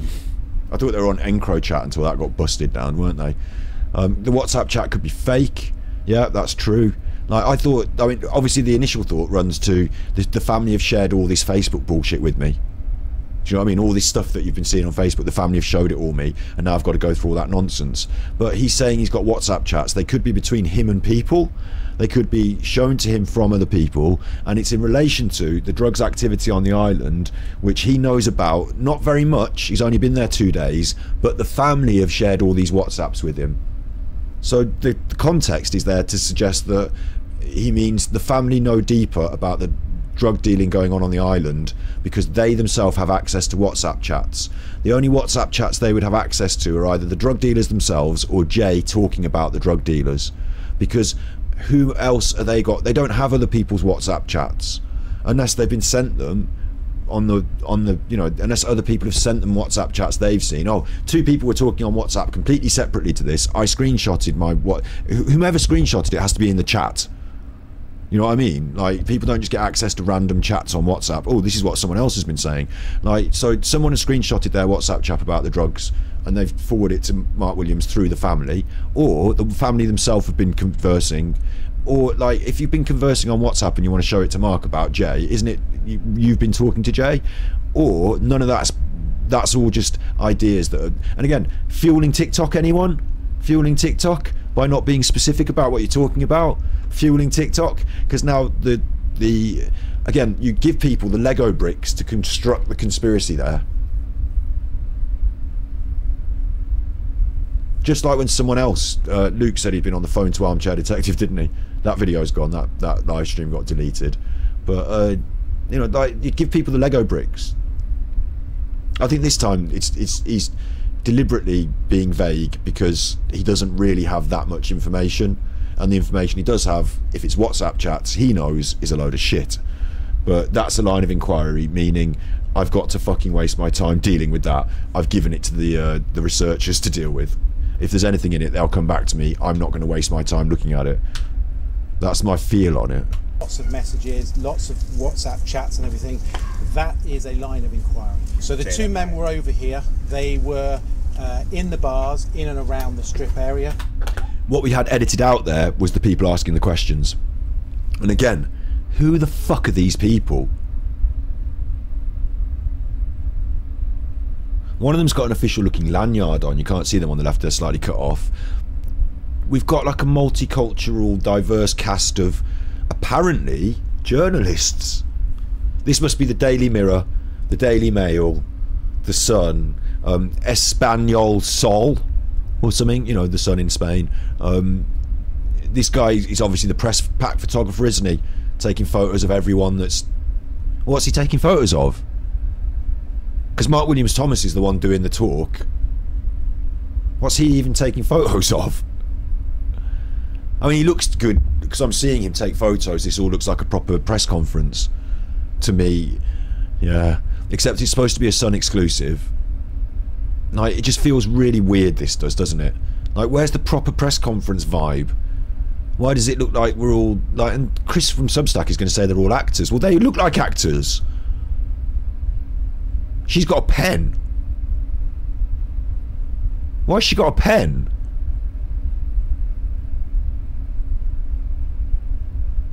Like, are these TikTokers? Why has she got a pen? She hasn't got a microphone like the others. She's not even filming it. She's just got a phone out. She's just tweeting it.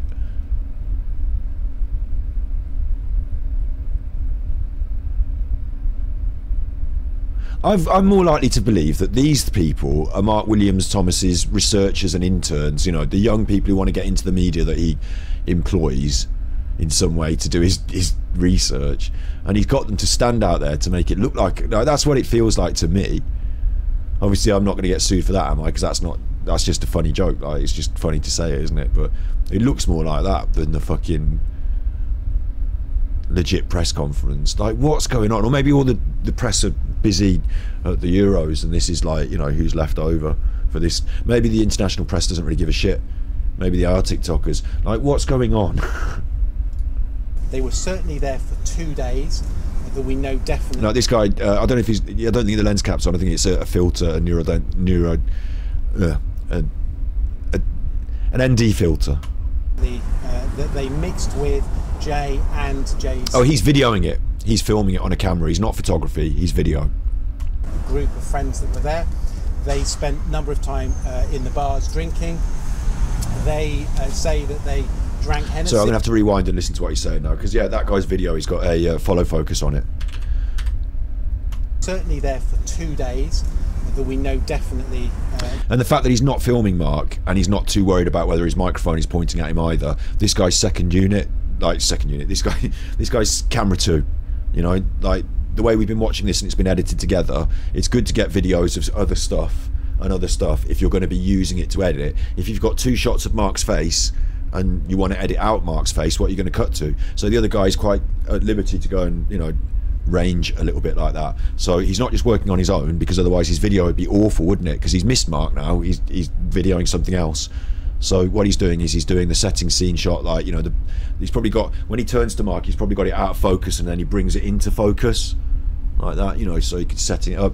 But somebody else has also got to be getting the shot of Mark actually talking, haven't they? Because otherwise you miss it. So he must be working as part of a team, I'm guessing. That they mixed. 2 men were over here. They were in the bars in and around the strip area. They were certainly there for 2 days, that we know definitely, that they mixed with Jay and Jay's group of friends that were there. They spent a number of time in the bars drinking. Listen as well, right? The idea, the illusion here is that they're sexual predators that have sort of kidnapped a young and wasted lad and, like, you know, taking him off and whatever. Like, that's quite a reasonable premise, I suppose, isn't it? Like, if Jay was a lady and he'd gone off with two men, people would say, oh, the 2 men have taken off this lady, and like they've probably done the sex on her. So I can understand why people think this. On the other hand, right, you got to bear this in mind, right? If 2 men wanted to do that and they were, like, I suppose, gay, and you wanted to say that gay men had become murderers because they had sex with someone, then that's also sort of bigoted and prejudiced against being gay, isn't it? Because, like, there's a quite, I want to say healthy, like there's a quite common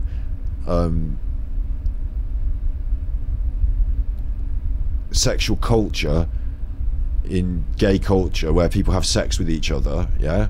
And if Jay went off there, I don't know whether Jay is gay or not, like whether he went there intending for that or not, right? So obviously that's an aspect of it, and it's not been raised here. Like, he's not said it explicitly, but again, he's giving you the Lego bricks here, isn't he? So I'll say it explicitly, because that's what's happened, isn't it? It fuels the TikTokers and it fuels the people like me.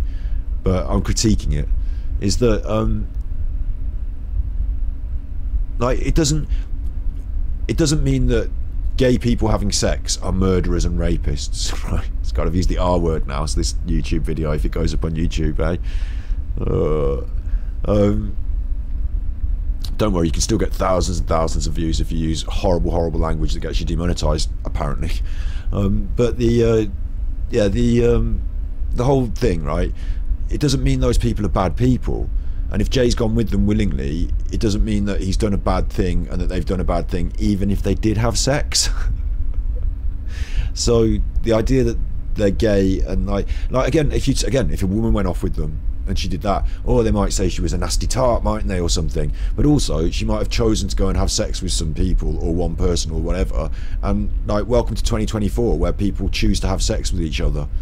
Like, is Jay a minor? No, he's 19, isn't he? So, like, basically a young adult. You can't just say because you think, and he hasn't raised a sexual motive here explicitly, but because he hasn't raised it explicitly and talked about it in a responsible way, he leaves it hanging in the air for the TikTokers to do that, and they won't be responsible. They'll say gay grapers have done this man, and that's like all the trans people are bad, they want to turn your kids gay.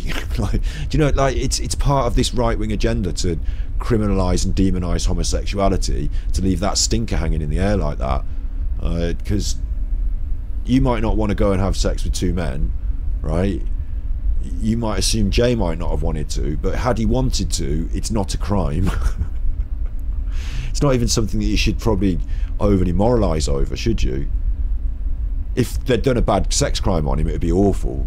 That's the standard. We don't need to sort of explicitly have like moral conversations about whether that's a problem. Obviously that's bad, like no one should be doing that, but also Mark Williams Thomas so far has not explicitly, I suppose, even alluded to the idea that this is what's happened, because there's no what's the word, there's no evidence to support that, unless he's about to say these men were hanging out in the bars known to be accosting young lads. They tried to grab this one in the toilets and he didn't want to go with them, and they still were coming on to him, you know. Unless he's going to go on to say that, I think it's a bit rare to be like, you know, well, I think it's unfair for me to put words in his mouth in this stage and say that he's saying that they're gay predators, but there's just a slight, you know, I feel like I know TikTok well enough, and I think he knows TikTok well enough to know that being vague enough about this will seed the ideas and fuel the fires. We know definitely that they mixed with Jay and Jay's group of friends. They mixed with Jay and Jay's group of friends. How old were they? Weren't they in their 40s? Is this now completely unacceptable? Disgusting. Vile man mixing with young people on holiday. Oh, what are they doing? They're predators. Schofield. Like, or like, does everybody at holiday resort rave parties just mix with everyone? Like, if it was so horrible and vile, why would Jay and Jay's friends have not had their and he's not saying it's horrible and vile, I'm preempting the TikTok response, but if it's so horrible and vile, would they not have, and I'm not defending a graper here because I don't know these people at all, I'm defending the concept of innocent until proven guilty, if anything, and the idea that if you've been interviewed by the police, maybe you shouldn't be harassed by social media. Like Nicole Kessinger. On the other hand, I suppose I harassed Paul Ansell, didn't I? I was in a work meeting. All right. Anyway, look, the idea that what was I saying? Oh fuck. Bars in and around the strip area. Yeah, the idea they mixed with the young people and that makes them vile, disgusting people. I think we would have to get. I would be looking for Mark to say, and he might come on to say this, from the people I've interviewed, these men seemed seedy, or the reports coming back to me from the bar workers is they seemed predatory in their approach. People didn't like them, you know, had to watch their drinks or whatever. Or conversely to that, they seemed very nice, you know, people who were DJs themselves and had, like, you know, got into the club circuit and, you know, whatever. Do you know what I mean? Like, there's different ends of a spectrum here, whether they're like, so just they mixed with people is vague, but the people that they mixed with that you talked to, did you get an impression of whether they thought they were all right or not? Because Jay seemed to think they were all right enough to go back into a flat with them. They could have been faking it. They could, like, anyone could do that. Wolf in sheep's clothing, couldn't they? Anyone could do that. But the general consensus around rave culture and rave people is that there's a sort of age range at the rave, I suppose. But if you're in your 19, 20s, you know, and up to about, you know, even 40, 50, whatever, you're all just people at the fucking rave, aren't you? So mixing and having fun at a club doesn't mean, oh my god, these disgusting older people, or these, like, preying on these young people. I think it's a bit rich, because, like, they're in their 40s. They're not like this isn't like a sort of if under 16s event and Jimmy Savile's turned up. Like, do you know what I mean? It's a bit rich. It's not an 1830s holiday or nothing like that. Like, so it's a bit rich to be saying that they were in bars and clubs around the area therefore, like, you know, you add the things together in your own mind. But like, if you went out, like, you're in the bars and clubs in the area, a load of young people just walk past you. Do you know what I mean? Like, it's a bit rich, but at the same time, he's building a narrative, isn't he? He's dropping the little puzzle pieces so that you can put them together and shape your own story, and all the puzzle pieces point towards these two being sex predators, scary gay sex predators that have grabbed up Jay, took him off, bummed him to death, and then thrown him off into the bushes, and then they went home and no one knows where they are. So that's the sort of narrative I'm getting. That's the subtext of what I'm hearing that I think will be relayed back through TikTok after this.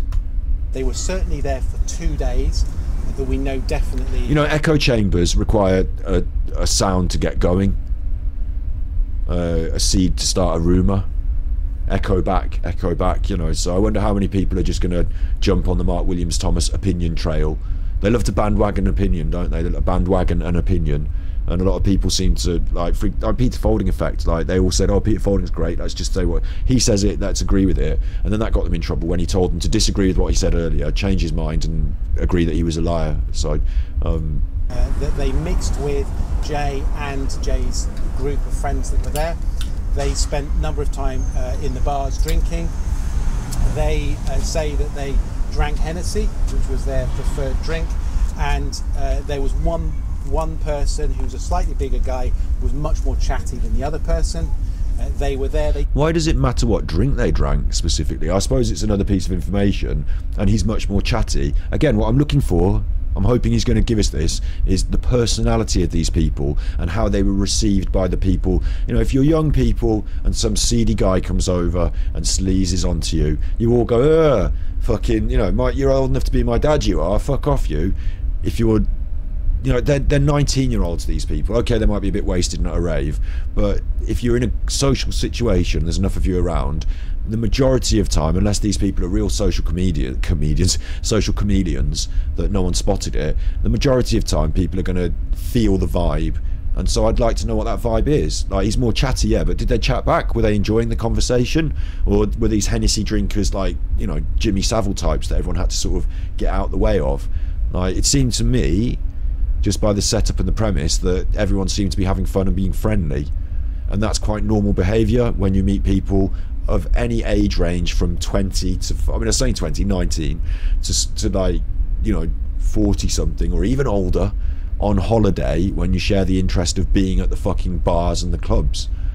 Like, didn't go to. But I would also concede this: you do get a lot of dodgy wrong-uns out there, don't you? You know, all over the show. You get a lot of dodgy wrong-uns out there, all over the show. Festival. They didn't have an invite for the festival. This guy's arm's hurting now. Couldn't be happier. Aspo aka Caroline Burns sent tippies. Big ups, Scotty boy, all you chuffragettes and golden girls, kisses and hugs. Super Chuffer owes 3 hugs. Thank you very much. I don't know if this is going to end up on YouTube, but if it does and you're watching this on YouTube, it might be that it's members content, because, you know, I feel like I'm really eggy and it's hot and I'm just giving you the egg. But if it does go on standard YouTube, then you can still do a tippy. It won't come up on the screen, but you can still do a tippy. Thank you very much, Asbo Casbo. Thank you. Yeah, just give me a moment to pause and stop being on my egg about this a little bit. I don't have to be on my egg about this once I've stopped watching it. You know, I can just breathe in, breathe out, relax, and like, this isn't my life. This is just the life, isn't it?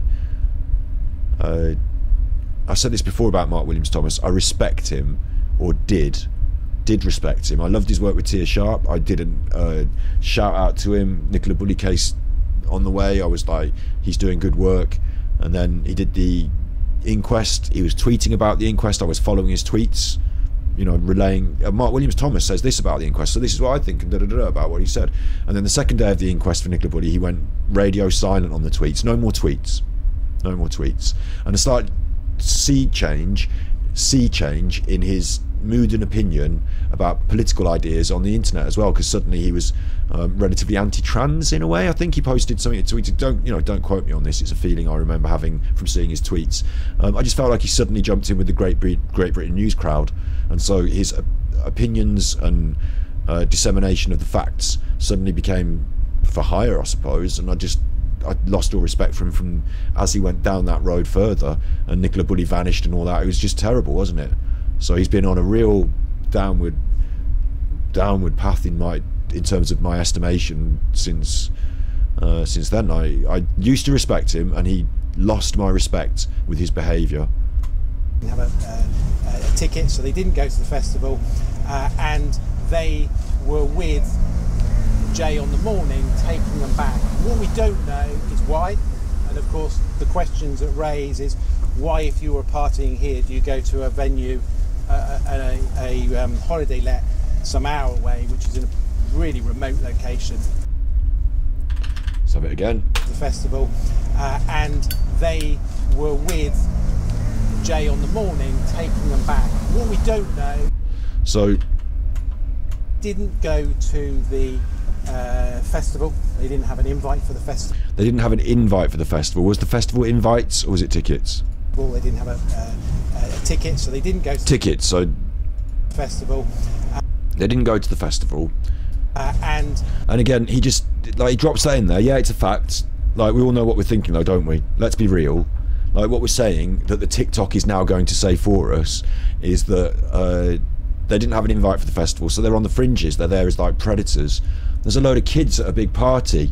Well, let's go and sit around at the bars near the party and feed them alcohol, and we'll wait for them to come out at 3 in the morning and take one home and bum them to death. How about we do that? They were with Jay on the morning, taking them back. What we don't know. So they take Jay at the end. He decides to go with them, is another way to put it. It was the way it was originally put by the family and by the reports, wasn't it? He decided to go with them. He chose to go with them. Like, they're now saying again, they're saying taking Jay away. So we are. He said it was only a small possibility. So but we are putting the eggs in the basket of they have predated. They're predators, and they've taken Jay. Like, that's like the. Do you know what I mean? That, like, am I stupid here, or is this seeding the idea? No, this is definitely seeding the idea. I'm not stupid. Why?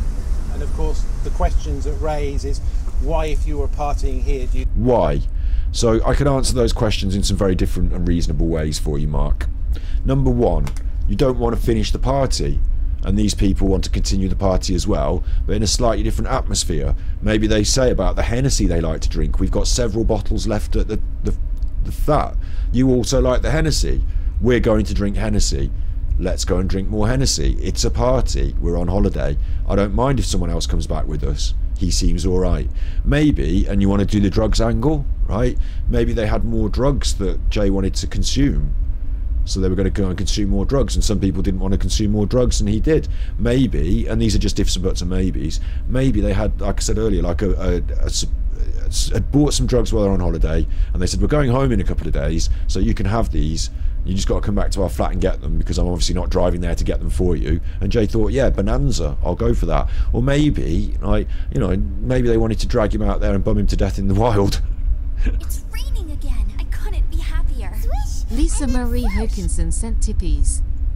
Let's get killed killing pigs, crabs, and running out of trees because you chopped them down. XXX Super Chuffer owes 3.65 hugs. Thank you for the 3.65 hugs. I appreciate you want to play the game. I'm going to finish covering the next minute of this, and I'm happy about what I'm doing tonight. It is nearly midnight. I will have to boot up the game for you. I appreciate you all like that game, but this is also relatively important. I wanted to, like, I've said this before, I don't want to egg it up too much in case this changes everything now, but I wanted to make a video about this case, and I didn't expect this to be a twist in it, and I didn't want to be doing the reactionary online Super Chuffer day by day, look, here's a bit of news, let's react to it content. I wanted to take a bit more of an overview, and this puts that into jeopardy a little bit, but I'm going to have to upload this to Super Chuffer, possibly members content, although let's be real, like, this is good content for Super Chuffer, my reaction to this. On the other hand, I'm tired, it's hot, I'm definitely I want to say triggered. I don't want to say triggered really, because people are going to go, oh, he's triggered, oh, he's eggy. I'm not. Like, as soon as I turn this off and go out the room, I just don't care anymore. Yeah, like, but while I'm watching it and while I'm seeing this in action, this sort of media manipulation dance, I don't like it at all.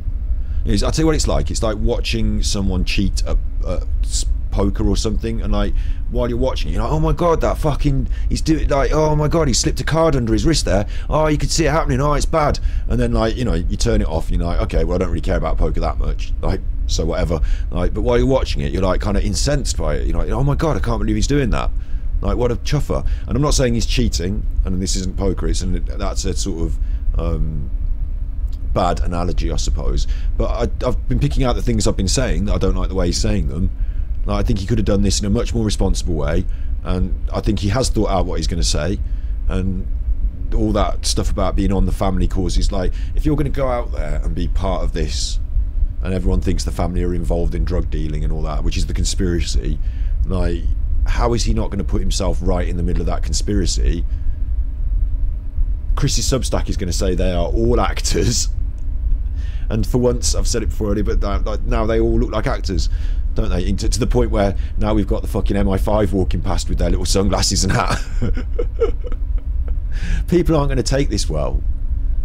I think he's misjudged this, really. I think that he thinks he's going to walk out there, control the narrative, get on the telly, everyone loves Mark Williams Thomas, he's like a big hero. So it's the Peter Folding effect again. He is like it's his ego trip has caused him to make these mistakes. And now what's going to happen is people are going to turn around and say, that Mark Williams Thomas, I don't trust him, this all looks really fishy, what's he doing out there? And then they're going to go back and look at the other things he's been involved with, and like, he's shitting his own bed. I'm assuming this. Wait, there's two possibilities here. I'm assuming this because I'm used to a YouTube audience that is quite cognitive, and I said this to you as I've been talking. You're not stupid. You're not one of these thick people that sucks up the TikTok gossip, are you? That's why you're listening to me. But like, if you are on the other side of the, I'm thinking maybe this does work with a certain aspect of the audience, not you that's listening, but a certain aspect of the audience probably, you know, gobbles up everything he says and would gobble his cock if he put it in their mouth. Like, he thinks he's like some sort of sex symbol detective, X-Files, like, you know, get me on the telly, and that the ladies all swoon over him like they do Peter Folding. You know, these people think that, him and Peter Folding, but the truth is not that. You know, they've misjudged the audience. They think the audience is just a bunch of idiot loose women TikTok idiots, but they're not. So I think this is going to come back to bite him, really. It's certainly, on my first viewing, very obvious there's all these problems with it, but whether it translates that way to the TikTok audience, or, as I've said, he's laid a number of thought traps or Lego bricks here that they can grab, put together and do a TikTok on. So they've got to get through that first before they can ask the question of what's he doing there and why, how come he's so close to the family, didn't we say all this stuff about the family being connected to all this bad stuff, how can we now absolve his presence, is he trying to bust the family? And they've got to juggle all these balls. So the truth ball will be mixed up amongst all these other balls now, and that makes a obfuscation of the truth. Even if they say the true thing in amongst all the bollocks, it's in amongst all the bollocks. So go to a venue, a holiday let some hour away, which is in a really remote location. I don't know the answer to that. I don't know who they are at the moment, but I mean, I'm saying all this, there is still a possibility that these men have done something bad to him, and that they are the ones that are responsible for his death, and that they should be suspects and all this. Like, I would assume the police would have taken that on board when they did all that, you know, early days. And that Lucy May, therefore, if you are saying that, and this is really important, if he's saying that, then the phone call to Lucy May must be re-examined, because it's her testimony that Jay had left that property of his own accord and was on his way back, and like, she didn't mention any issue with going with the men. She said he went with them voluntarily. She didn't say these men basically grabbed him up, I think they're well sus, we need to investigate the men. Like, you know, and he called me, but he was really messed up and he sounded like something had happened to him and it was bad. Like, you know, she said he was a bit disoriented, you know, like agitated for being lost. Like, you would think that she would have pointed in this direction herself, because she was their point of contact and all that. Like, she was there, not she was their point of contact, but she was there on the scene seeing these men. And I'm not saying that it proves or disproves her phone call or anything. Like, you know, there's enough grey area there so that you can't say that he, you know, maybe he did get problematically treated and he just didn't want to tell her and all this, you know. But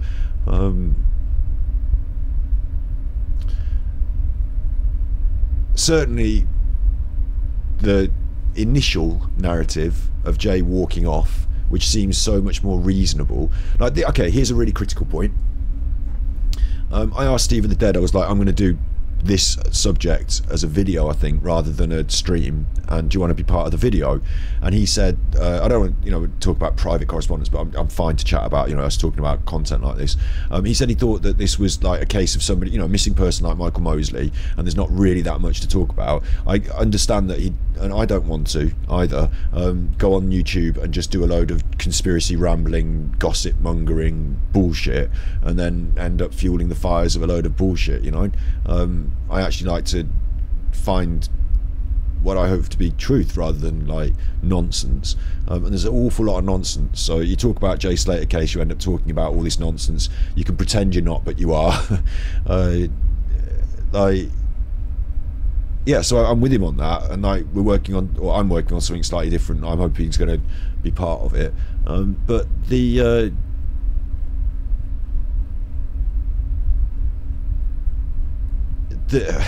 mainstream narrative, you would say the mainstream narrative, what was being reported in the press, the family maybe have said, oh, I hope nothing bad's happened to him, or it could be other, but really the main thing that's been is he was there, he's gone for a walk, he's got lost in this area, we need to find him. Yeah, now Mark Williams Thomas has come out a week later, said he's spoken to people in depth, and forget your mainstream narrative of him being, I mean, he hasn't said forget it, he said, you know, it could still be the thing, but he could be in the hills or whatever, but we really need to bring up these men that he's gone off with.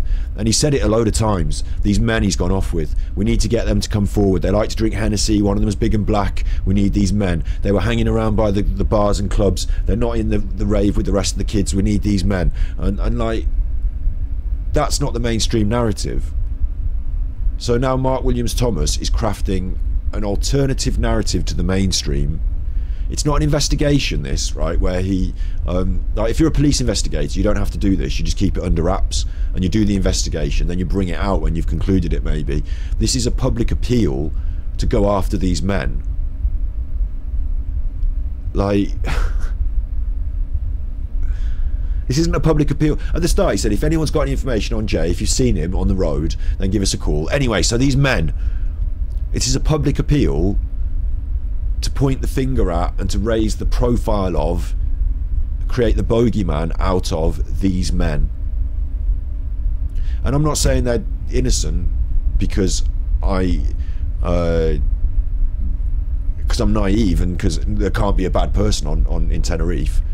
We've set the scene. There's drug dealers. There's this. There's that. There's like, we've set the scene. I'm not saying that there can't be bad, you know, bad people. I'm saying we presume them to be innocent because, number one, we presume people to be innocent before we presume them to be guilty. You need evidence of guilt before you like, we presume people to be innocent. That's our society. And number two, they've been interviewed by the police, ruled out of the investigation, and allowed to go home.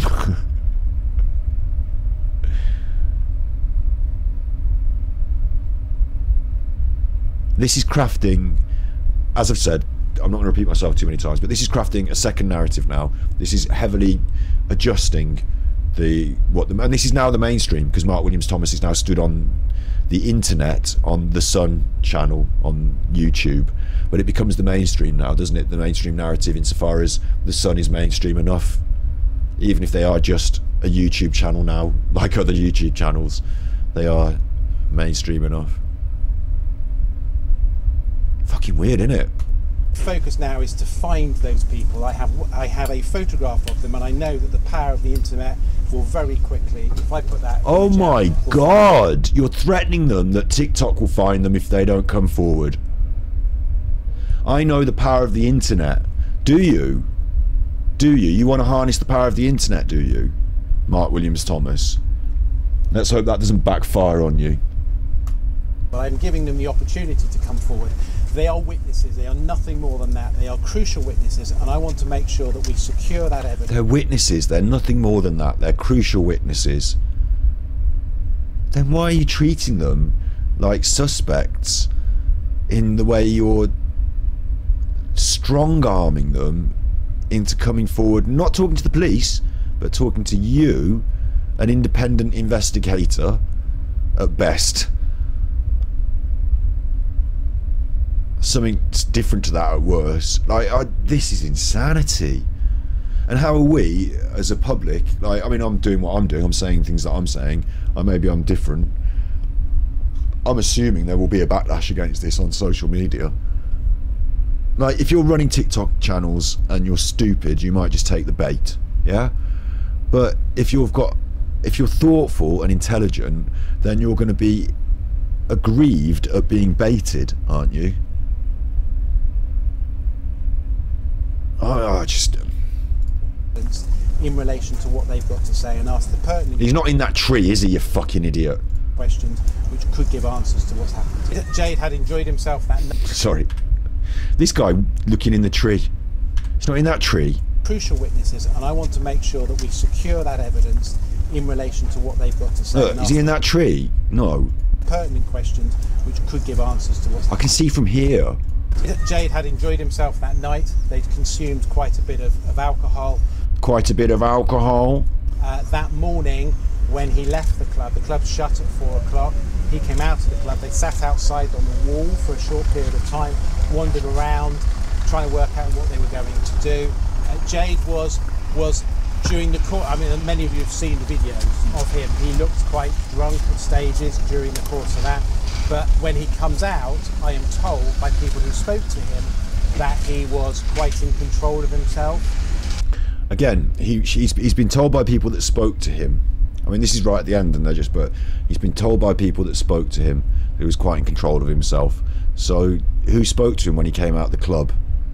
Like, who's he talking to that knows him well enough to establish whether he is in his right mind, and you can be certain of that? Obviously fucking Lucy May. But Mark won't name her and name drop her. We are now defending the family, the close friends. But the two men, we're going to fucking show their picture on TikTok if you don't fucking tell us who you are. But we're not going to come forward and say who it is that spoke to him outside the club, which is another important eyewitness. Because if they're lying, maybe there's an issue there, but they might not be lying. Or no, fuck that. Like, they're absolutely stone cold solid. We believe them. Mark is saying that's a fact. They're people that he spoke to. We're not going to say who it is and this and that. See, there's a double standard with these things. It's weird. What is also weird to me is why he's gone for this shade on the dye, on his hair dye. I know about these things. I'm a hairdresser and I've got grey hair. It's coming through now. I kind of, I don't give a shit. I've got my grey beard. I've got my grey coming through now. But Mark Williams Thomas has lost a lot of his hair, and that's washed out. It's very red, isn't it? It's very like sort of red, the tone, which is different to the sides of his hair here, which is a lot more sort of matte brown. So very red. Maybe that's the sun washing that out, or the seawater or something, I don't know. But yeah, he had that done ready for this because he's going to be on the telly, of course. He looks so relaxed and cool, doesn't he, with his sunglasses and his shirt and his wristband, and he's seems such an honest, honourable guy, that guy, with the Sun logo on his interview, and turning up a week late to shut down the family from talking to the media.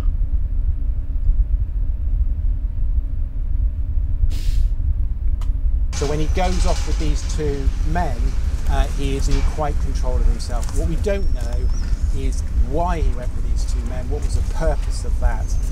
Well, surely those people that you spoke to that were so helpful, they know. You don't just say to people, yeah, well, we all know we don't know what we're doing now. We've come out from the rave, it's 3 in the morning. Well, I could go for a kebab. You know what, I could go for a sleepy. Should we get some weed? What about you, Jay? I'm going with these men. All right then. Anyway, what were you saying about a kebab? Like, you say, why are you going with the men? Where are you going? Like, if I want a kebab and you're going for a kebab with the men, I might come with you. Like, you establish what he's doing, and he's in his wherewithal to be quite lucid, apparently, at this stage. Well, not lucid, I put that word in. So why didn't they ask him? Why didn't they relay that information to you?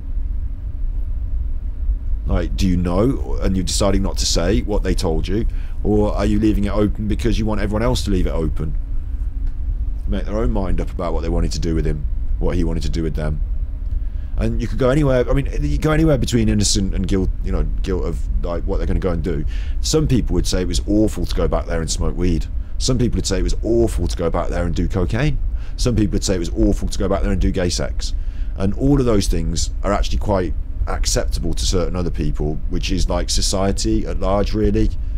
Like, you know, people do things that they want to do and live a hedonistic lifestyle. People don't generally go around, like, we're not puritanical fucking, like, well, the right-wing evangelical church from America that put a lot of money into lobbying for the quite forward-thinking 2024 people, aren't we? Or the wokies, but come on, like, just live and let live, yeah? So none of those things are actually terrible crimes, but the way you're talking about it makes it seem like they're some sort of predatory sex men that have, like, taken him away. Like, he's got to have wanted to go with them as well, so maybe they lured him, I suppose, with the promise of drink or whatever. But yeah, going back for a bit of an after party with some people that you've met at the rave then, isn't it? Like, why is that such a weird concept that we can't get? What could he possibly have been going back to the flat for? Maybe he bought a bag of drugs. Like, he could have gone to buy some weed, bring it back to the rest of them. Could have gone to do that. Like, you know, what could he possibly have wanted to do? Well, he's not. I'll tell you what he hasn't gone down there for. He's not gone down there for conducting experiments on marine biology. He's not gone down there because they're going to discuss the new restaurant that they're opening. He's not gone down there. Like, there's a certain limitation on the things you're going to do with people at 3 in the fucking morning after a rave, isn't it?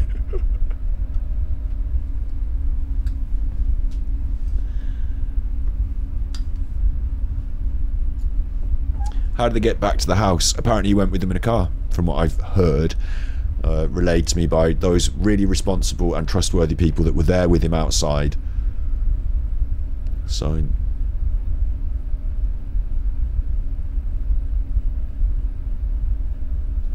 see, I'm referring to your chat now a little bit more. You know, I was going on my rant then, but there's absolutely no suggestion that there was anything sexual related to any of this. Like, nobody up to this point has made any suggestion of that. However, because of what's been said on TikTok and the way Mark Williams Thomas has pointedly marked these two men out as being potential suspects, like, I'm going to say suspects, although he's not, because I feel like I now think from listening to him that they might be considered suspects. So I think that's the idea of this piece. Then you ask for motives on the suspects, and then you ask, you know, sexual crimes, and it's the media, and it's a diet of the most shocking, horrible crimes in the media, isn't it? So, you know, you stick this sticker on and you talk about it, and my J is in trouble, you know. It's this contrivance of it all. Madeleine McCann was taken by, apparently, was taken by do you know what I mean? An abductor, and it wasn't that we didn't look for the truth. We created, I say we, the media people that went out there and controlled the story, didn't look for the truth. They created a narrative that sold papers and kept the story going for years, and it pointed away from the truth and allowed the people that had committed the acts to get away with it, in my opinion. And the reason everyone was happy to do that is because money. They were making fucking loads of money. And people think it was because of Masons and secret things, and, you know, Luke obviously had John Wedger on to say that everyone was having sex with Madeleine's mom and it was a sex party ring. It doesn't have to be that. It can be just a simple accident mistake that goes wrong, and then when the lawyers and the media people turn up from News of the World, they've got different ideas. You're just little people with stupid lives. They've got a money machine to keep moving. And your stupid thinking and your stupid lives are what keeps their money machine going. And if you stop buying their newspapers, which you did, they're in trouble. So now they're on the internet because you're on the internet too. And they want you to watch their internet and listen to what they've got to say and talk about what they want you to talk about in the way they want you to talk about it. Because they're the fucking Murdoch media. And there's another reason. It's not just to sell papers. They're political. They're conservative political, not just conservative blue, you know, our country, you know, bigger than that. bigger than that. And people think it's because, like, you know, secret Illuminati run the world. They don't have to be secret Illuminati. They can just be really bad chuffers who have got their hand on the tap, can't they? Don't you know? It's obvious. I'm not saying anything new there. Welcome to 2024 Murdoch media empire. Like, we all know that. To the point where they're allowed to do GB News now and write the word news on it. So it's just propaganda and bullshit, isn't it? Like, there is a truth here somewhere, and there is something that happened, but all this circus, it is now circus. Like someone said it in chat earlier, I did a tweet about it the other day. This is a circus now, and if you're gonna be part of it, then you're not just somebody going to watch the circus. They've painted your face up and you are the clown. Like, even worse is that a lot of us paint our own faces up, and I'm guilty of this to a certain extent with Nicola Bulley case, I suppose, but we paint our own faces up and get in the circus ring ourselves and act like clowns because we perpetuate the bullshit stories of the mainstream media.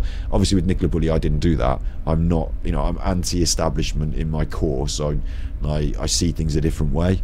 I'm certainly not going to be lapping up the establishment milk, am I? Because, like, I'm soya, I'm vegan. I see it a different way. But this feels like Mark Williams Thomas's, like, to appropriate a phrase rather than to be literal, and obviously don't sue me for saying this, Mark, but it feels like Mark Williams Thomas has sold his soul to the devil. Like, and now this is what we get from someone that I used to respect. But maybe I didn't know him well enough before to respect him. You know, maybe I was just judging him off a very narrow glimpse of a man through the media, and the more I see of him, the less I like. Shouts out Vicky Marie. Vicky Money! Buy her mug. I should buy her mug, actually, shouldn't I? That's what I should do. I should buy her a mug. I've got a mug if you want to buy it. Battery Exhausted's got one. I wonder if he's got a mug. He takes you for mugs. Is he best pals with Peter Faulding, isn't he? Yeah, I don't know. I don't know what level of relationship they have, other than they're definitely work colleagues. For sure, because I've seen them working together on the telly. So he's off with these two men. He is in quite control of himself. What we don't know is why he went with these two men. What was the purpose of that? Oh my god, that's day one. Well, no, he's been there has he been there 2 days? 2 days, day 1 or 2 anyway, of his holiday in Spain, and this is what he's got to show for it. You bullet point over, like, the main things that I think are really bad. The main thing is the family who are out there, who are the ones that should be doing this, have been removed and now no longer going to be speaking in public. I should assume the next you see of them will be a contrived media interview, a bit like Luke and Peter Faulding, but better quality. You know, a contrived media, heavily edited, contrived, and then that'll be that. You know, you won't see that. You'll see that as part of the special that goes on Channel 5, yeah? But they are no longer going to be accidentally saying things out loud in public, because that's obviously too dangerous to the whomever, you know. That's my first thing. My second thing is, if the people that are running the conspiracy ideas around don't immediately assume that he is part of that conspiracy network, why are they even bothering with their conspiracy theories? My third point, because that is the obvious thing to say, is that they're saying there's drug people involved behind the scenes. The obvious next jump is to say he's part of it and he's gone to shut down the family. Yeah. Number 3 would be, and that's for the conspiracy people, that's not me. Yeah. Number 3 would be, he tried to adjust the narrative to refocus it on those men,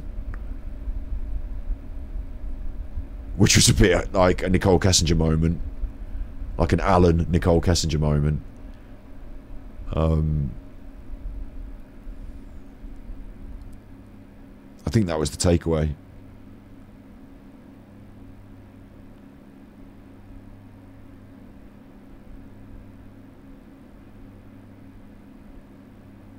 Like, what if there was somebody else? I want to just point this out. What if there was some other, like, to him there's only 2 possibilities. 2. And that's, he's gone off walking, you know, we all assume that's the, you know, well, there's that. And the other possibility is foul play. And he hasn't outlined a number of different people that could have done the foul play. To him, there's only two possibilities, and the foul play clearly is these men, yeah? But what if anyone else was involved? What if there was a drug gang and these men aren't in it? What if that? Like, you're obviously pointing at these men then, so somebody else slips under the net. Goes like, it's just like with Nicola Bulley and pointing at a man in black. If you've got a phantom like Madeleine McCann, if you've got phantoms to point at, then the people that really did it can slip under the net. Shouts out Richard D. Hall and the Phantoms. It would be it's a possibility. Okay, it's a possibility that he's doing it deliberately. What I'm saying is, though, and that's not what I'm saying, you know, slander, defamation, you know, not to cause alarm and distress, but like, honestly, what I'm saying is that I think that he's irresponsible to say there are only two possibilities, these men or fallen down a hill, because as an investigator he would know full well that there could be more possibilities. He's been there 2 days. How has he exhausted all lines of inquiry? Saying it so certainly. Peter Folding, like, you know, she's not in this. If she's not in this, if she's in this river, I will find her. She's categorically not in this river. You know, you're being so, you're stacking all your chips up, being so confident, all in Vin, and like, on what? Like, what if you're wrong? So. Not just that it lets someone slip under the net because you're deliberately pointing away from someone, which is absolutely a possibility, but the other aspect of, like, as an investigator, you are a shit one if you point. Maybe he's doing it deliberately to make the real killer feel, you know, safe and make a mistake, or, you know, shit like that. But don't you think, like, he's actually just inadvertently ruling out any other possibilities? Like, I think that's good, because I think, me personally, I think you should rule out the possibilities, because they don't seem like there are that many. And in fact, Jay is going to be found, like Mosley, in the area, and it might take a while to find him, and it might be that it's remains that are found rather than him, and that'll even fuel more fires, you know, more TikTok conjecture.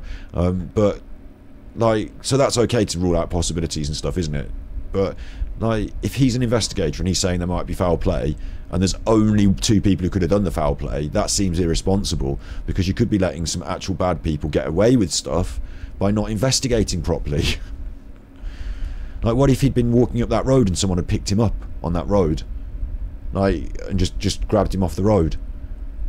You know what I mean? He said he was on that, he was walking. What if someone had come and just picked him up in their car? Oh, we'll give you a lift, mate. And then they're the foul play people. Well, there's only two possibilities. Mark covered that. He said it could have been foul play. No, he really alluded to these two men. Like, and he's not investigated all the hitchhikers and everyone else out there. He's not gone up the hills and said who was doing hitching. And has he gone and interviewed all the people that do travel on the road? You know, has he set up another thing that you could do is you could set up a roadblock on that road. Not a roadblock, but, you know, it's been a week. They did it with Nicola Bulley, didn't they? All up and down the road. It's been a week. Did you drive up and down this road a week ago? You know, have you seen? You know, maybe there could be something there. But no, there's only two possibilities. I feel like he's really irresponsibly laying heavy on. I mean, we can all hear he did it. It's not just me thinking it. He constantly went on about those men.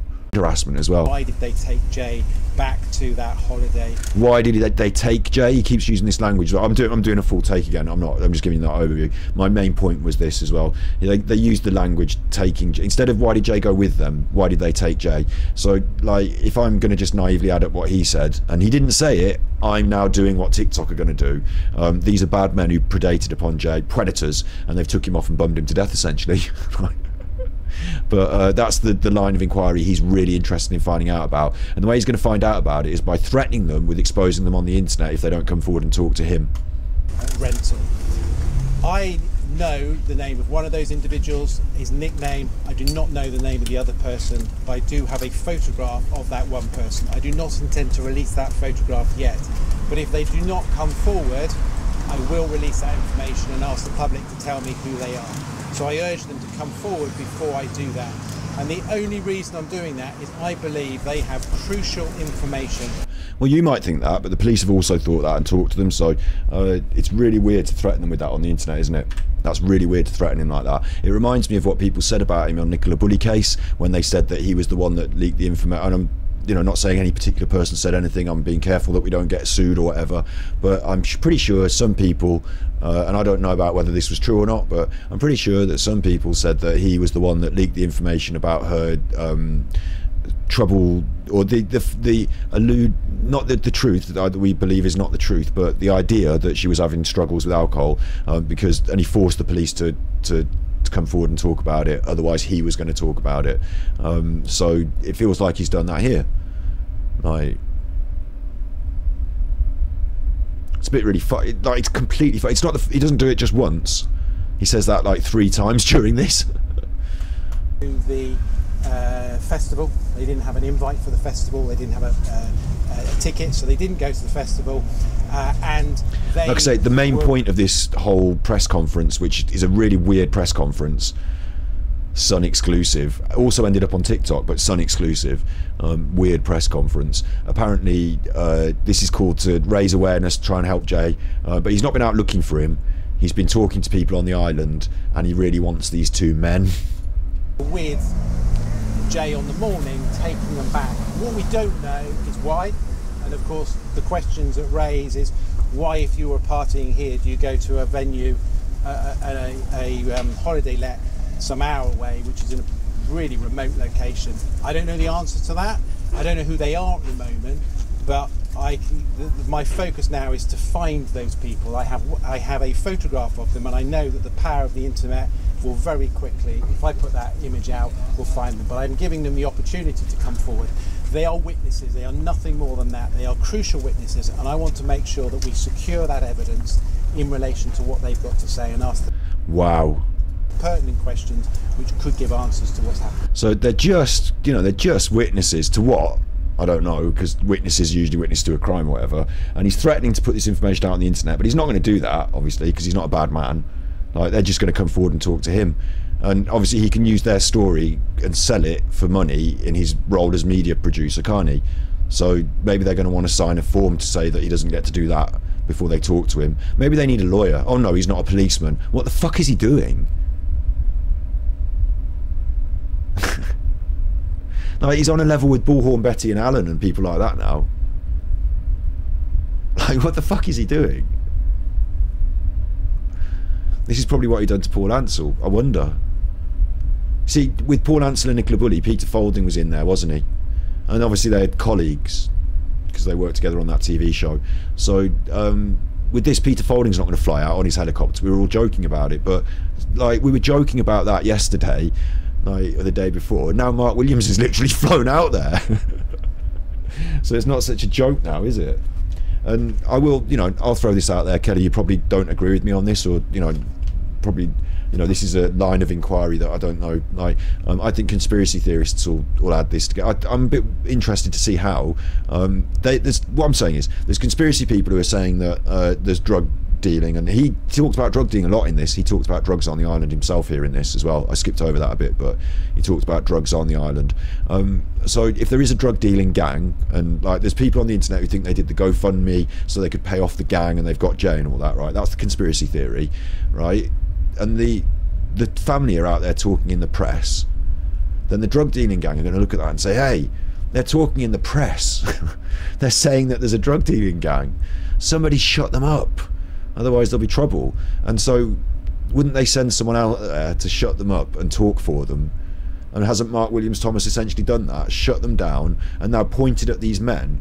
And like, if these men are just innocent bystanders, everyone thinks these men are the drug gang. They can go down, they can go to prison, they can be the bad people. And can't the real drug gang just use this whole thing to just slip quietly out the back door? Like, shut down the story, control the narrative. If he's a mouth for hire, like, the drug gang have probably got loads of money. They just pay him. I don't know. Like, I'm not saying that. I'm saying the conspiracy theory people would jump right on that, I think. I'd be surprised if they didn't. I'd be surprised if the conspiracy people thought that he was true and he was real and he was a proper investigator, and that everyone else was all like sus and weird, but Mark was here to be like Batman to find out the truth, you know, and to not think he was sus. I think that was weird, because he seems more sus than anyone at the moment. Like, flying out there a week late to shut down what the family's saying. Like, this is what he's literally done. He's flown out there a week late He's not gone and done loads of looking in the bushes. He's shut down with the family, locked down the family. They're now no longer talking to the press. He's talking for them, essentially. He said he's not involved with the Spanish police. They don't want to know. But he's conducting a private investigation to get the whole internet and the power of the internet to point at these men who have already been ruled out as innocents by the Spanish police. Like, this is so weird, and it reminds me a lot of Madeleine McCann and how the media went in and jumped on the phantoms. You know, it reminds me of that, but in a much more faster sort of pace.